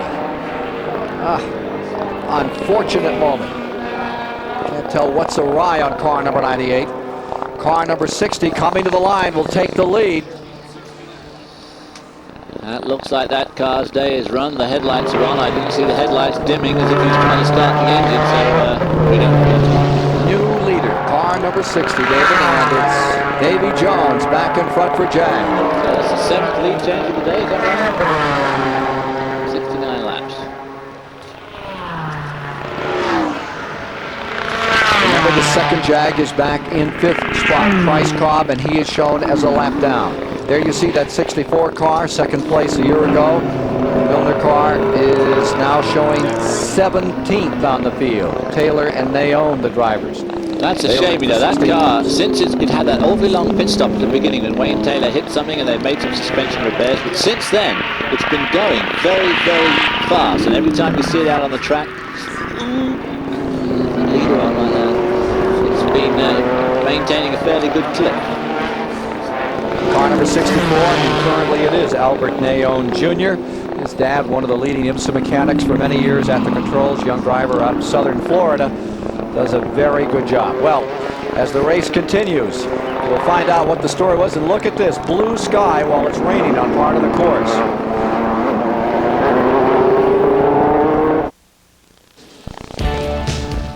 The 1987 Camel GT race at Watkins Glen was an afternoon of spectacular accidents. On lap 4, Elliott Forbes Robinson's Nissan blew a tire and launched into a high-speed spin on the back straight. On lap 39, Sarel Vandermerve's Corvette cut a tire while leading and limped home on the remains. But the biggest crash came on lap 72, when Chip Robinson's Porsche veered off the road and smashed into the tire barrier. The impact tore the winningest car in series history to pieces. In the end, Price Cobb and Vern Chupin took that 1987 victory, the most recent Watkins Glen win for Porsche.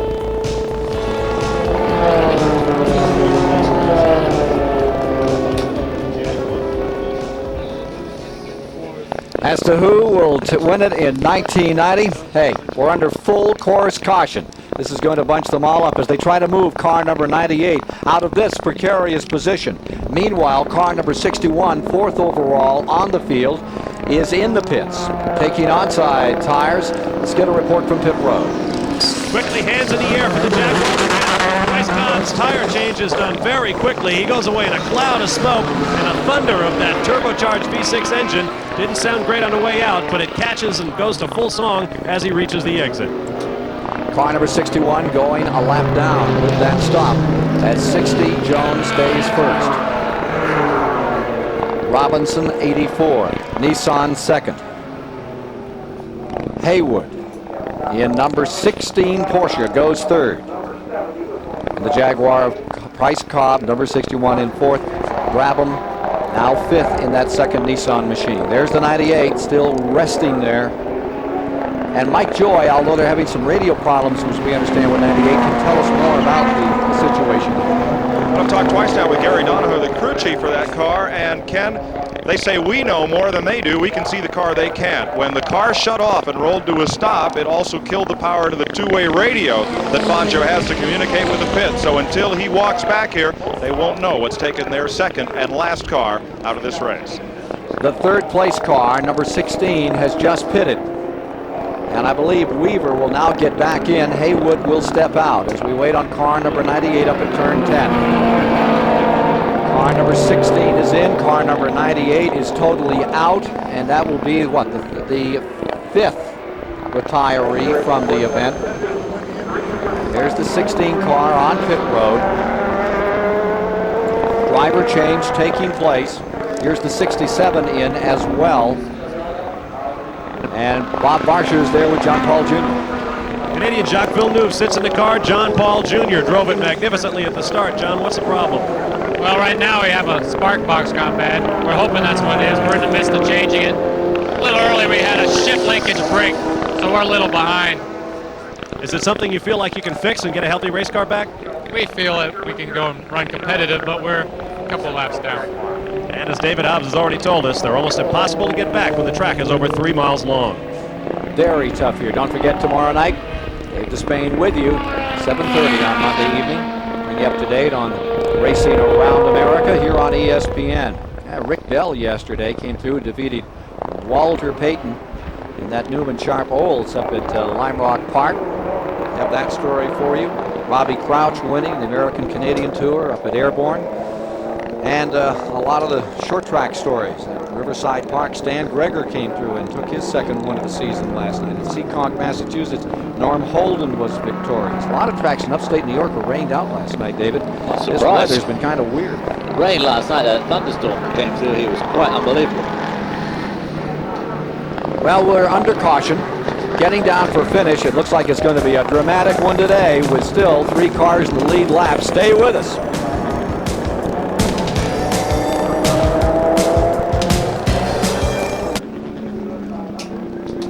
Back with you once again at Watkins Glen, New York. Camel Continental IMSA GTP Series, the prototypes in action on this 3.3 plus mile course. And as you watch them get set to go, the situation is this. Davy Jones is taking over the Jaguar. He's up in front. It's Chip Robinson trying to hold in there for Nissan and give them their third straight at the Glen. And the Porsche 962. Now James Weaver is back at the controls. That lies third, and those 3 cars are in the lead lap as 73 laps of 92 are down. In the 4th position, a lap back, it's the second Jaguar, and it will be Bryce Cobb at the controls as we get set to go green. Running in 5th position is car number 1, and Brabham is there. Jeff Brabham, a lap down. In the 6th position, it's Paul Newman. Overall, that car, the Olds and Spice, is running 3 laps down to the leader. And in 7th, Derek Bell in car number 30. The 8th position on the field is still being shown as car number 98, but that number is about to come off the board completely, and that'll move the Camel Light car of Veneto and Melgretti into 8th position overall, and the leader in the Camel Light classification. With Mike Joy and Bob Barsha on pit road, David Hobbs alongside. I'm Ken Squire, and we're coming by. Let's see if they're going to turn them loose this time or take another lap. It will be at least another lap before they go green. Here's Bob Barsha. Yeah, Tony Dow is team manager for the Jaguar team. His cars run 1-2 on the racetrack right now, but they're separated 1-4 on the score sheet. Tony, I gather you're not happy with the timing of this yellow flag. It seems a little bit inconvenient for us, doesn't it? Let me ask you why you put Alain Forte and then Davy Jones back in that leading car when you had Bryce Cobb on the side. Alain is basically visiting from France. He hasn't run another race this year where you could have scored points for Bryce perhaps by putting him in that lead car. Why'd you put Alain in that car and Bryce in the fourth place car? Well, at the time, it was the correct thing to do. Back at the end of the race and see, but Alain is partnering Davy through the end of the year, and Bryce is partnering John Nielsen. As he did in the 24 Hours of Le Mans. You should also know that Tony Dow prepared the car that won Le Mans a couple of weeks ago, as well as the one that won Daytona back in February. You guys are on a roll. Do you believe in a Watkins Glen jinx for the Jaguar team? No, not at all. I didn't prepare the car. I managed it. The crew on both of these cars, they prepared the car. They deserve the credit. And so we'll give it to him. Fair enough. Tony Dow, team manager for Jaguar. There's the 98 car rolled back. Jaguar looking for another win this season. As things have turned around for that team considerably with these XJR-10s. And Davy Jones in his 42nd start looking for his third IMSA victory. There's the 60. Remember the 61 just behind is a lap down. The car that is in a position to attack is the number 84 Nissan. Taking a look at the standings further back through the field. So follow some of the cars you're interested in. That's after 70 laps. I believe we're at 73, working at 73 at this time, 72 officially. In the Camel Light classification, the lead car is Finetti Melgretto. Then in the second spot, it's Jim Downing's car with John Grooms. And maintaining third is the Hessert-Bonner car, as Hessert stepped into the number 9 machine of Essex Racing. The Tennyson Fish car, gone away. That's one that had really made a run here today. Had it up in front. Young Tennyson had himself a couple of bad moments out here, and it'll have to be another start for those folks. Well, I think he just got a bit carried away with the fact they were leading and just tried to go too hard too soon. And as luck would have it, he went out just when the rain struck again. It wasn't much of a rain, but it was enough to make the track very, very slick for just a few laps. And of course, at those times you need either a lot of experience or just to be very, very careful. 7 lead changes among 4 drivers, David, thus far in this race, and everyone's still in the dark as to what happened to the 98, including the 98's crew. Light is out of the pace car, indicative of a start next time by to go green. So as we wait for this one to get fired up and get back under green, let's pause for these messages and then we'll await the finish.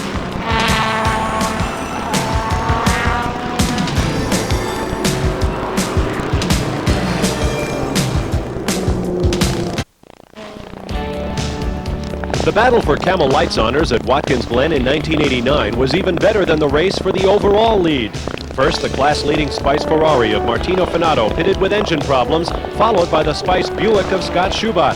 For the remaining laps, the lead passed back and forth between the Mazda Argo driven by Jim Downing and Howard Katz and the Spice Buick of Tom Hessert and Charles Morgan. Down to the wire, those 2 cars, plus the third-place Spice of Frank Everett and Ron Nelson, ran just seconds apart before Downing and Katz claimed their first Lights victory in 2 years. And Jim Downing's right back at it again today, trying to add to that incredible string of victories he's had in Camel Lights. Getting set on this restart. Pretty good battle further back on the field for 6th spot. Paul Newman will have his hands full. He is battling. He's 1 position in front of Derek Bell. That'll be fun to watch. Getting set to go. Once again, Watkins Glen IMSA prototype competition here on ESPN. Don't forget Speed Week tomorrow night and every Saturday night. Join Bob Jenkins and company. He'll bring you up to date with the story of what's gone on in the weekend. It's all here on ESPN and coming up July 7th at 10 o'clock in the morning. Big news from Daytona. The Winston Cup competition is sure to be here for that.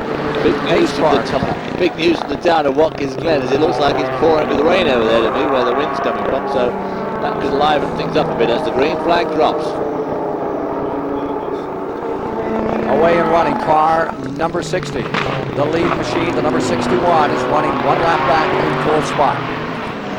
There's the 84 car that is the 2nd place machine, 75 laps complete. 3rd place car remains, number 16, Bryson's Porsche, James Weaver there.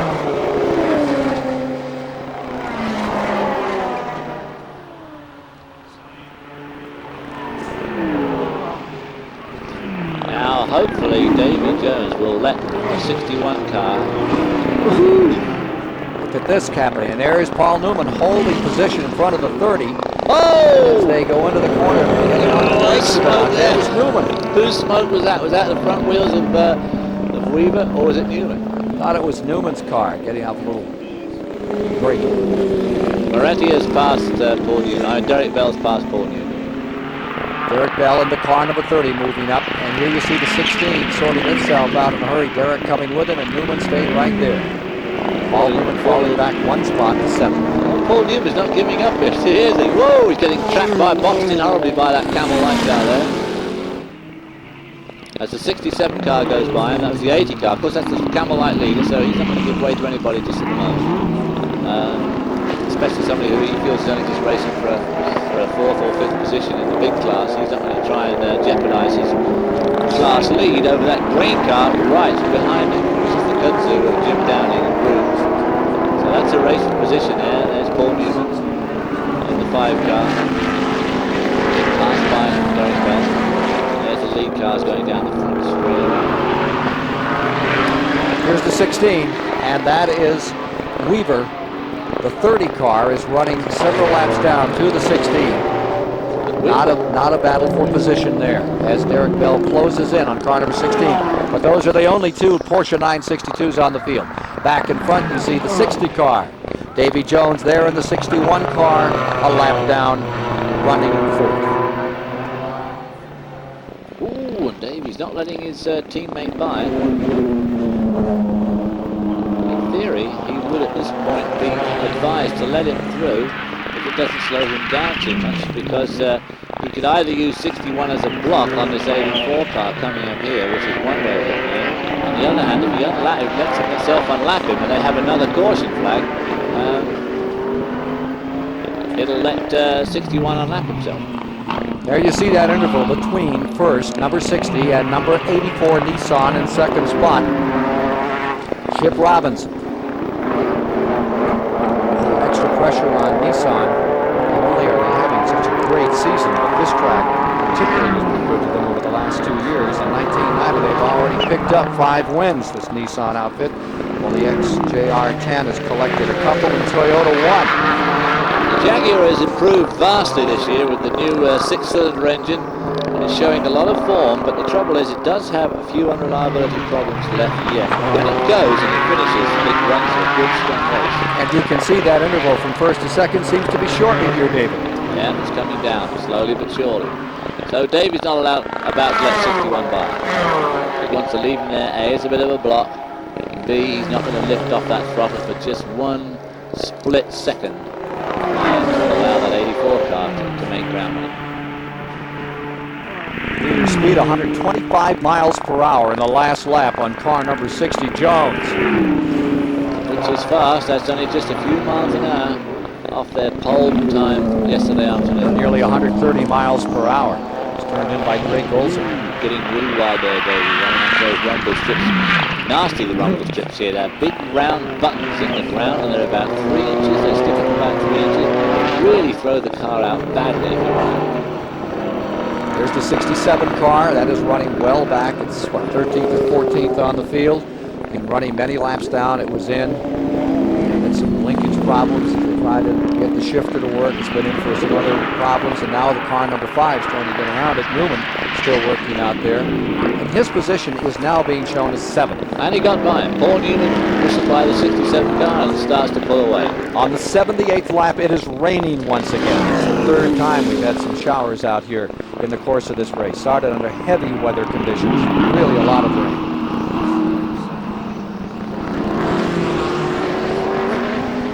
Fellas, if we can get a closer look at the 67 Nissan being driven by Jacques Villeneuve, you might notice that there's a gap of a couple of inches in the rear bodywork on that car, and that can pose a big problem for that team. If you're in a Toyota or a Spice, something like that, you lose the engine cover, it flies off, you come into the pits, you're not in too bad a shape. But on this car, the bodywork also contains the rear wing, and if that back piece goes off, you can have a real problem on your hands. Now, it may not be a problem for Jacques Villeneuve. He has just pulled into the pits. Kevin Durant and the crew are going to go to work on it. So, misfortune continues with that Nissan, the BF Goodrich car number 67. it looks like it's terminal. They're going back behind the wall. Villeneuve takes it out of competition. Number 67 retiring here this afternoon, shown as 12th, and finally called it a day. So that brings the retirees up to 7 who have dropped by the wayside since the beginning of this 500-kilometer event, 92 laps here at Watkins Glen. And the issue is first place, where Jones stays right there in number 60, and 84, Chip Robinson, continues to close. He certainly does. He's chipping away at that gap very, very successfully. 61, Davy Jones fighting with the wheel there over the bumps around that tight corner. Turn 9M onto the old circuit. We'll be back with more from Watkins Glen and this exciting Camel Continental shortly.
Davy Jones in front, leading on our live coverage from Watkins Glen, New York in the Camel Continental.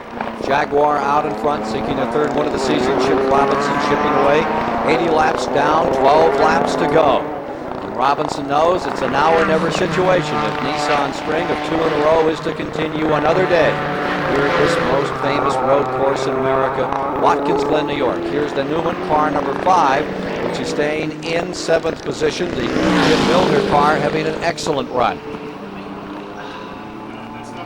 There you see Chip Robinson get by the Cobb Nielsen car going into turn 1.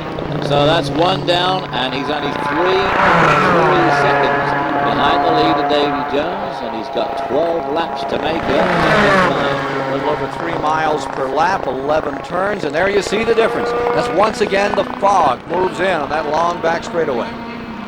And there's a light shower going on here. It looks like more rain is on the way, but maybe it's just passed a little bit to the south, to the north of the circuit, so we may be all right. What's your estimate of the best in the rain between these guys?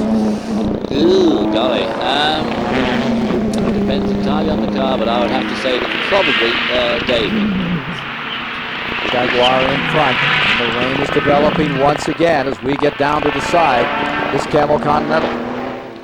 They would probably be prepared to just stick a little bit further than Chip Robinson.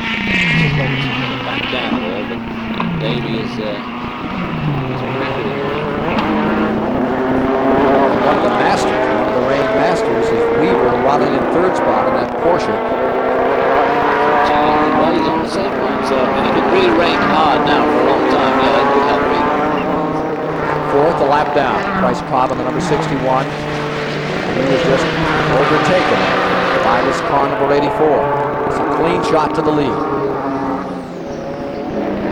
The gap is now down to 2.7 seconds, so he's chipping away at a fairly good clip. And there's the 5 car that is running in 7th position. Newman staying up in 7th spot, carrying on very nicely where Brockman left off, and Mike Joy has a record. Newman voiced a bit of concern, Ken, a couple of laps ago, and it's a good example of driver-crew chief communication. He said, I've got a vibration. Remember, Newman's driven Trans Am and production cars, nothing with these wide tires. They said, maybe it's just some of the junk you picked up on these 15-inch wide steamroller tires that's causing that vibration. Let it run, let the tires heat back up, see if it runs off. Obviously, it has not, because they're going to bring Newman in this lap. There it is. They have a special power steering unit that we haven't seen before in Camel Lights. It's been used in sprint cars and Trans Am. Paul kind of wanted that in there. He's used it in Trans Am, felt comfortable with it. Looks like no driver change out here on car number 5. Tom Milner's automobile. Remember him from the probe days. 7th place overall in the field, running 3 laps down to those leaders. Standard pit stop. Getting those tires cleaned up and getting ready to go another time.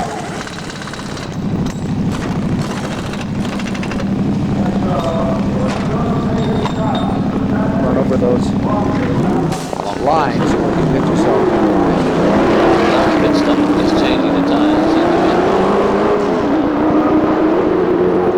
Here's our leaders again. Down the main straightaway with 10 laps to go comes car number 60. Right behind him, 84. And it continues to shrink between first and second place as Jaguar tries to break up the rampage that Nissan has established in the last couple of years around this circuit. Before that was Porsche 962s for a year, Porsche 935s. But now we have a whole new look as these XJR-10s continue to scramble around this track and set this incredible pace. They started outside of the front row, back in that second row. Now the 84 is having to do the chasing. And the worst possible scenario for Davy Jones there. He caught up with Paul Newman just in the first twisty bit of the track. Oh, there's the 98 coming back. It's a bit late now, chap. I think that's being brought back to move on. But how they got it started again? Probably changed the battery, I suspect. The battery went flat for some reason or other. Mike Joy? Well, Ken Newman did indeed have a vibration, and for cause. Remember about 5 or 6 laps ago when you saw that tire smoke when he and I believe Derek Bell were battling in the corner? Well, here's the result. He wore this Goodyear Eagle, flat spotted it right down to the core. That'll produce you pretty good vibration, so he had to come in and put new tires on the car. Staying 7th, Newman in the Old Spice. In 6th, the Moretti Bell car, and they pulled out by about 3/4 of a lap over the car number 5. Here's the number 60, staying in first, Davy Jones. But the interval between first and second, well, you can see it for yourself right here as they come down across the start-finish line another time. It's staying just about the same, 2.5 seconds, plus or minus a tenth. So this race could well be decided by traffic. There's not a lot of traffic out there, but of course it depends just where and when we come in.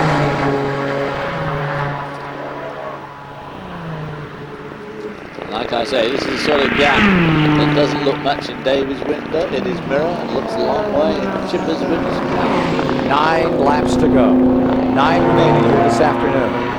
The question is, can Robinson collect any more time back from car number 60? Davy Jones, now of Lake Tahoe, Nevada. 26-year-old campaigner looking for his 3rd IMSA victory. Looking for Jaguar's 3rd IMSA victory, 1990. He was here in the BMW team, as we saw earlier on. John Andretti drove the BMW GTP cars with the old 2-litre engine, rather similar to what the Toyotas have here today. And John drove the first and only victory for those cars, and his first victory in GTP racing.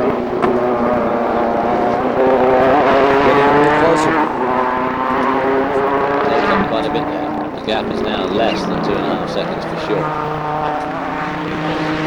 That is the new 90 GTP Nissan, which is proving to be very good. They're doing quite a lot of testing and developing. It's coming good. They've been using the old car quite a bit, but this car certainly is proving to be better than the old number 1 car.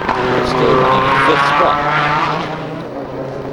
Next IMSA race is coming up July 15th on to Sears Point out in California. Sonoma track, beautiful facility. Then it's Portland, Oregon, and you'll see it right here on ESPN. Followed August 19th, Elkhart Lake. And then San Antonio, now there in the streets of San Antonio. That's always a dandy. And Tampa coming up on September 30th. Watch it here on ESPN. 84 laps are in the book. 92 make the mark. Here's the guy trying to collect it all, and here's the man trying to take it away. Jones leading Robinson in second, 3rd place in the same lap. is the Porsche of Weaver. Well back, almost half a lap now to these two out in front. In the Camel Light competition, Fanato and Nalgretti. Fanato currently at the controls is leading, and he's running 8th overall, and Jim Downing stays second. It's getting closer for first as we get it down to the very short end of this race this afternoon, the Camel Continental from the Glen.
We're back with you live.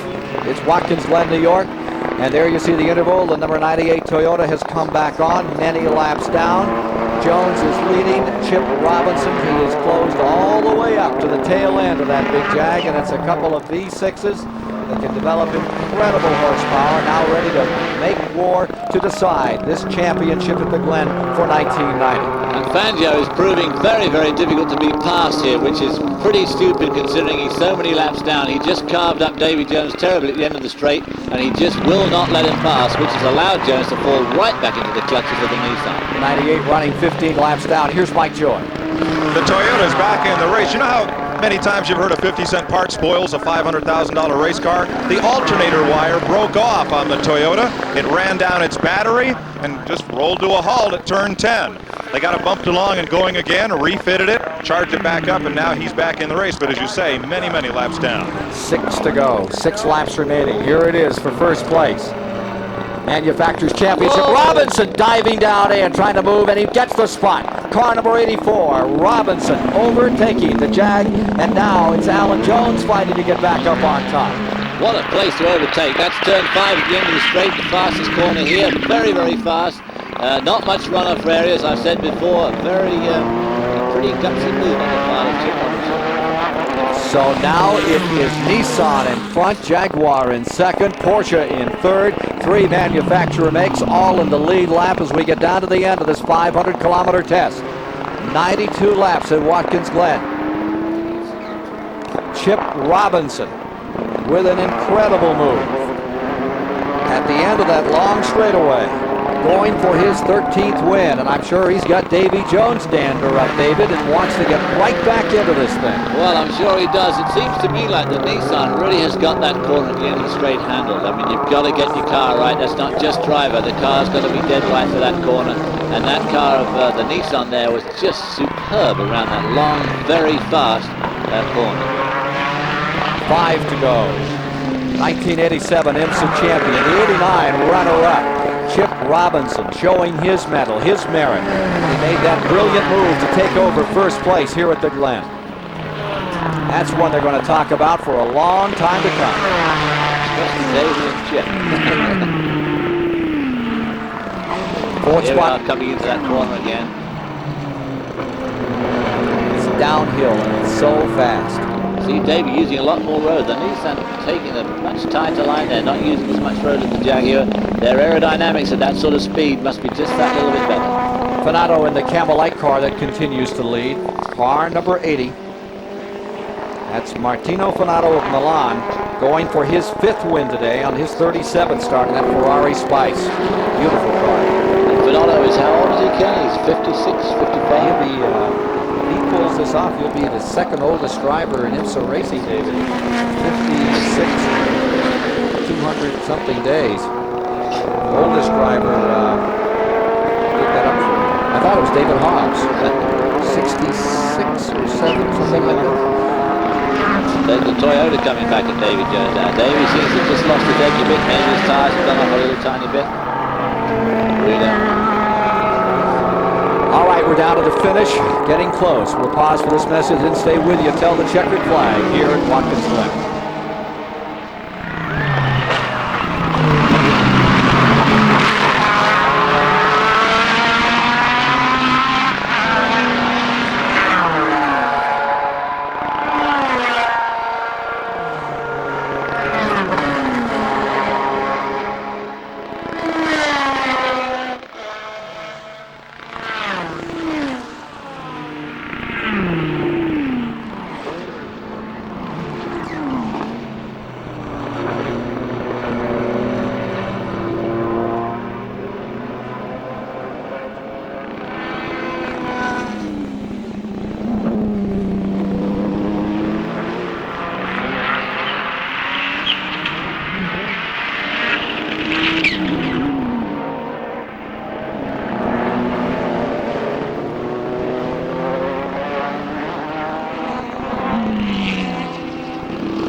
Well, the new Nissan is certainly doing a number here today at Watkins Glen. Chip Robinson at the keyboard, and he's giving a virtuoso performance with a pass just moments ago that has put him in first place over the Jaguar of Davy Jones, and now he's trying to lengthen his advantage in the waning moments of this event, which has been run under every condition you can think of. Here's the leader in Camel Lights.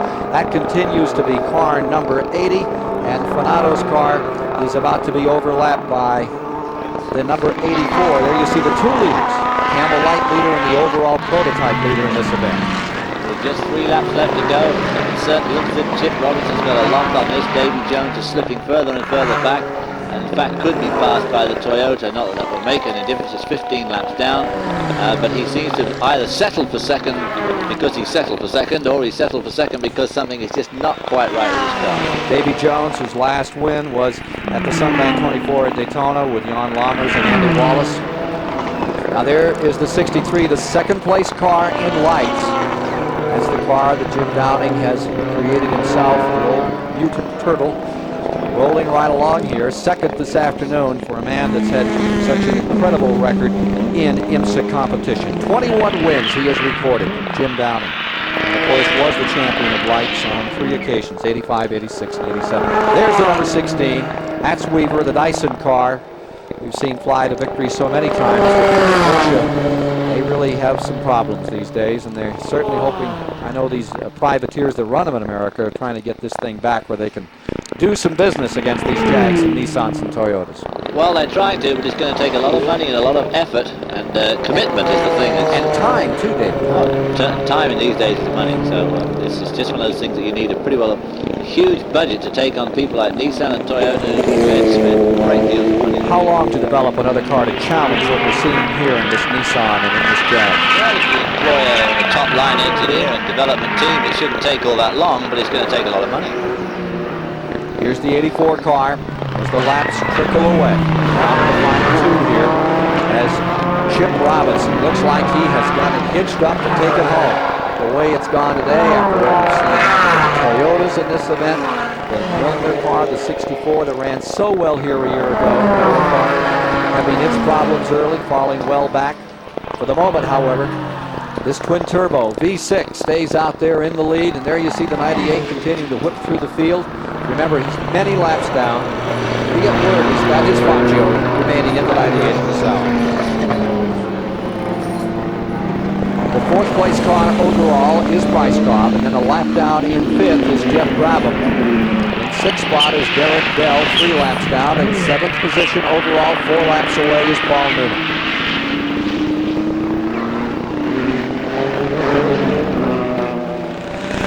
Robinson's first win stays there since winning at Miami. There's that interval between first and second, between Nissan and Jaguar. Now, if you're new to motorsports coverage of this nature, it is as much a manufacturer's battle as it is a driver's championship. Just as meaningful among these people who construct these cars as it is for the drivers themselves. The Jaguar's got a problem. Davy Jones coming off the pace. I wonder if he's running out of gas. I wonder if he's been running a bit short of gas, and that's why he says the 64. The 64 car's rear suspension is totally deranged. Jim Miller, Wayne Taylor's car, had such a great run here a year ago. That Chevy Spice in trouble. Davy Jones' engine's gone. Car number 60 as time runs out, comes back on pit road. Dear, oh dear, oh dear, how disappointing. 1 lap to go. Mike Joy is there. A lot of smoke coming from the tailpipe. Davy Jones whistles it in, and it's not running as it goes up on the jacks. Smoke continuing to pour from out the back. Looks like it's overheated, Ken. Whatever the ill fortune that befalls these cars at Watkins Glen, it hasn't gone away in 1990. In its last lap is car number 84, and guess what? As the rain pelts the crowd here, second place now becomes number 16, Weaver. Weaver will move up into second place and trying to hold on is Robinson. There's your second place machine. Dyson's car. James Weaver, his outstanding driver, taking it very gingerly now as we get down to the final moments of this one into the last lap. Incredibly slippery now after this race has been run and all the rubber and oil has been dropped on this track. This light shower is getting extremely slippery out there, so everybody now really pussyfooting around, especially I'd imagine this guy, Chip Robinson, who knows his only competitor has dropped out. Knows that his only competitor now is the weather. Edward C. Robinson. Chip Robinson looks like he's heading home for his 13th career win. Bouncing, ricocheting around in part of that tough old part of the Watkins Glen course. Coming down, checkers around in the rain, and it will be Chip Robinson for the victory. Chip Robinson teaming with Bob Earl. This will be Bob Earl's 19th win, and it's coming everything from GTU and Lights and GTO to the GTP cars. And for Chip Robinson, it is his 13th victory. It comes in his 85th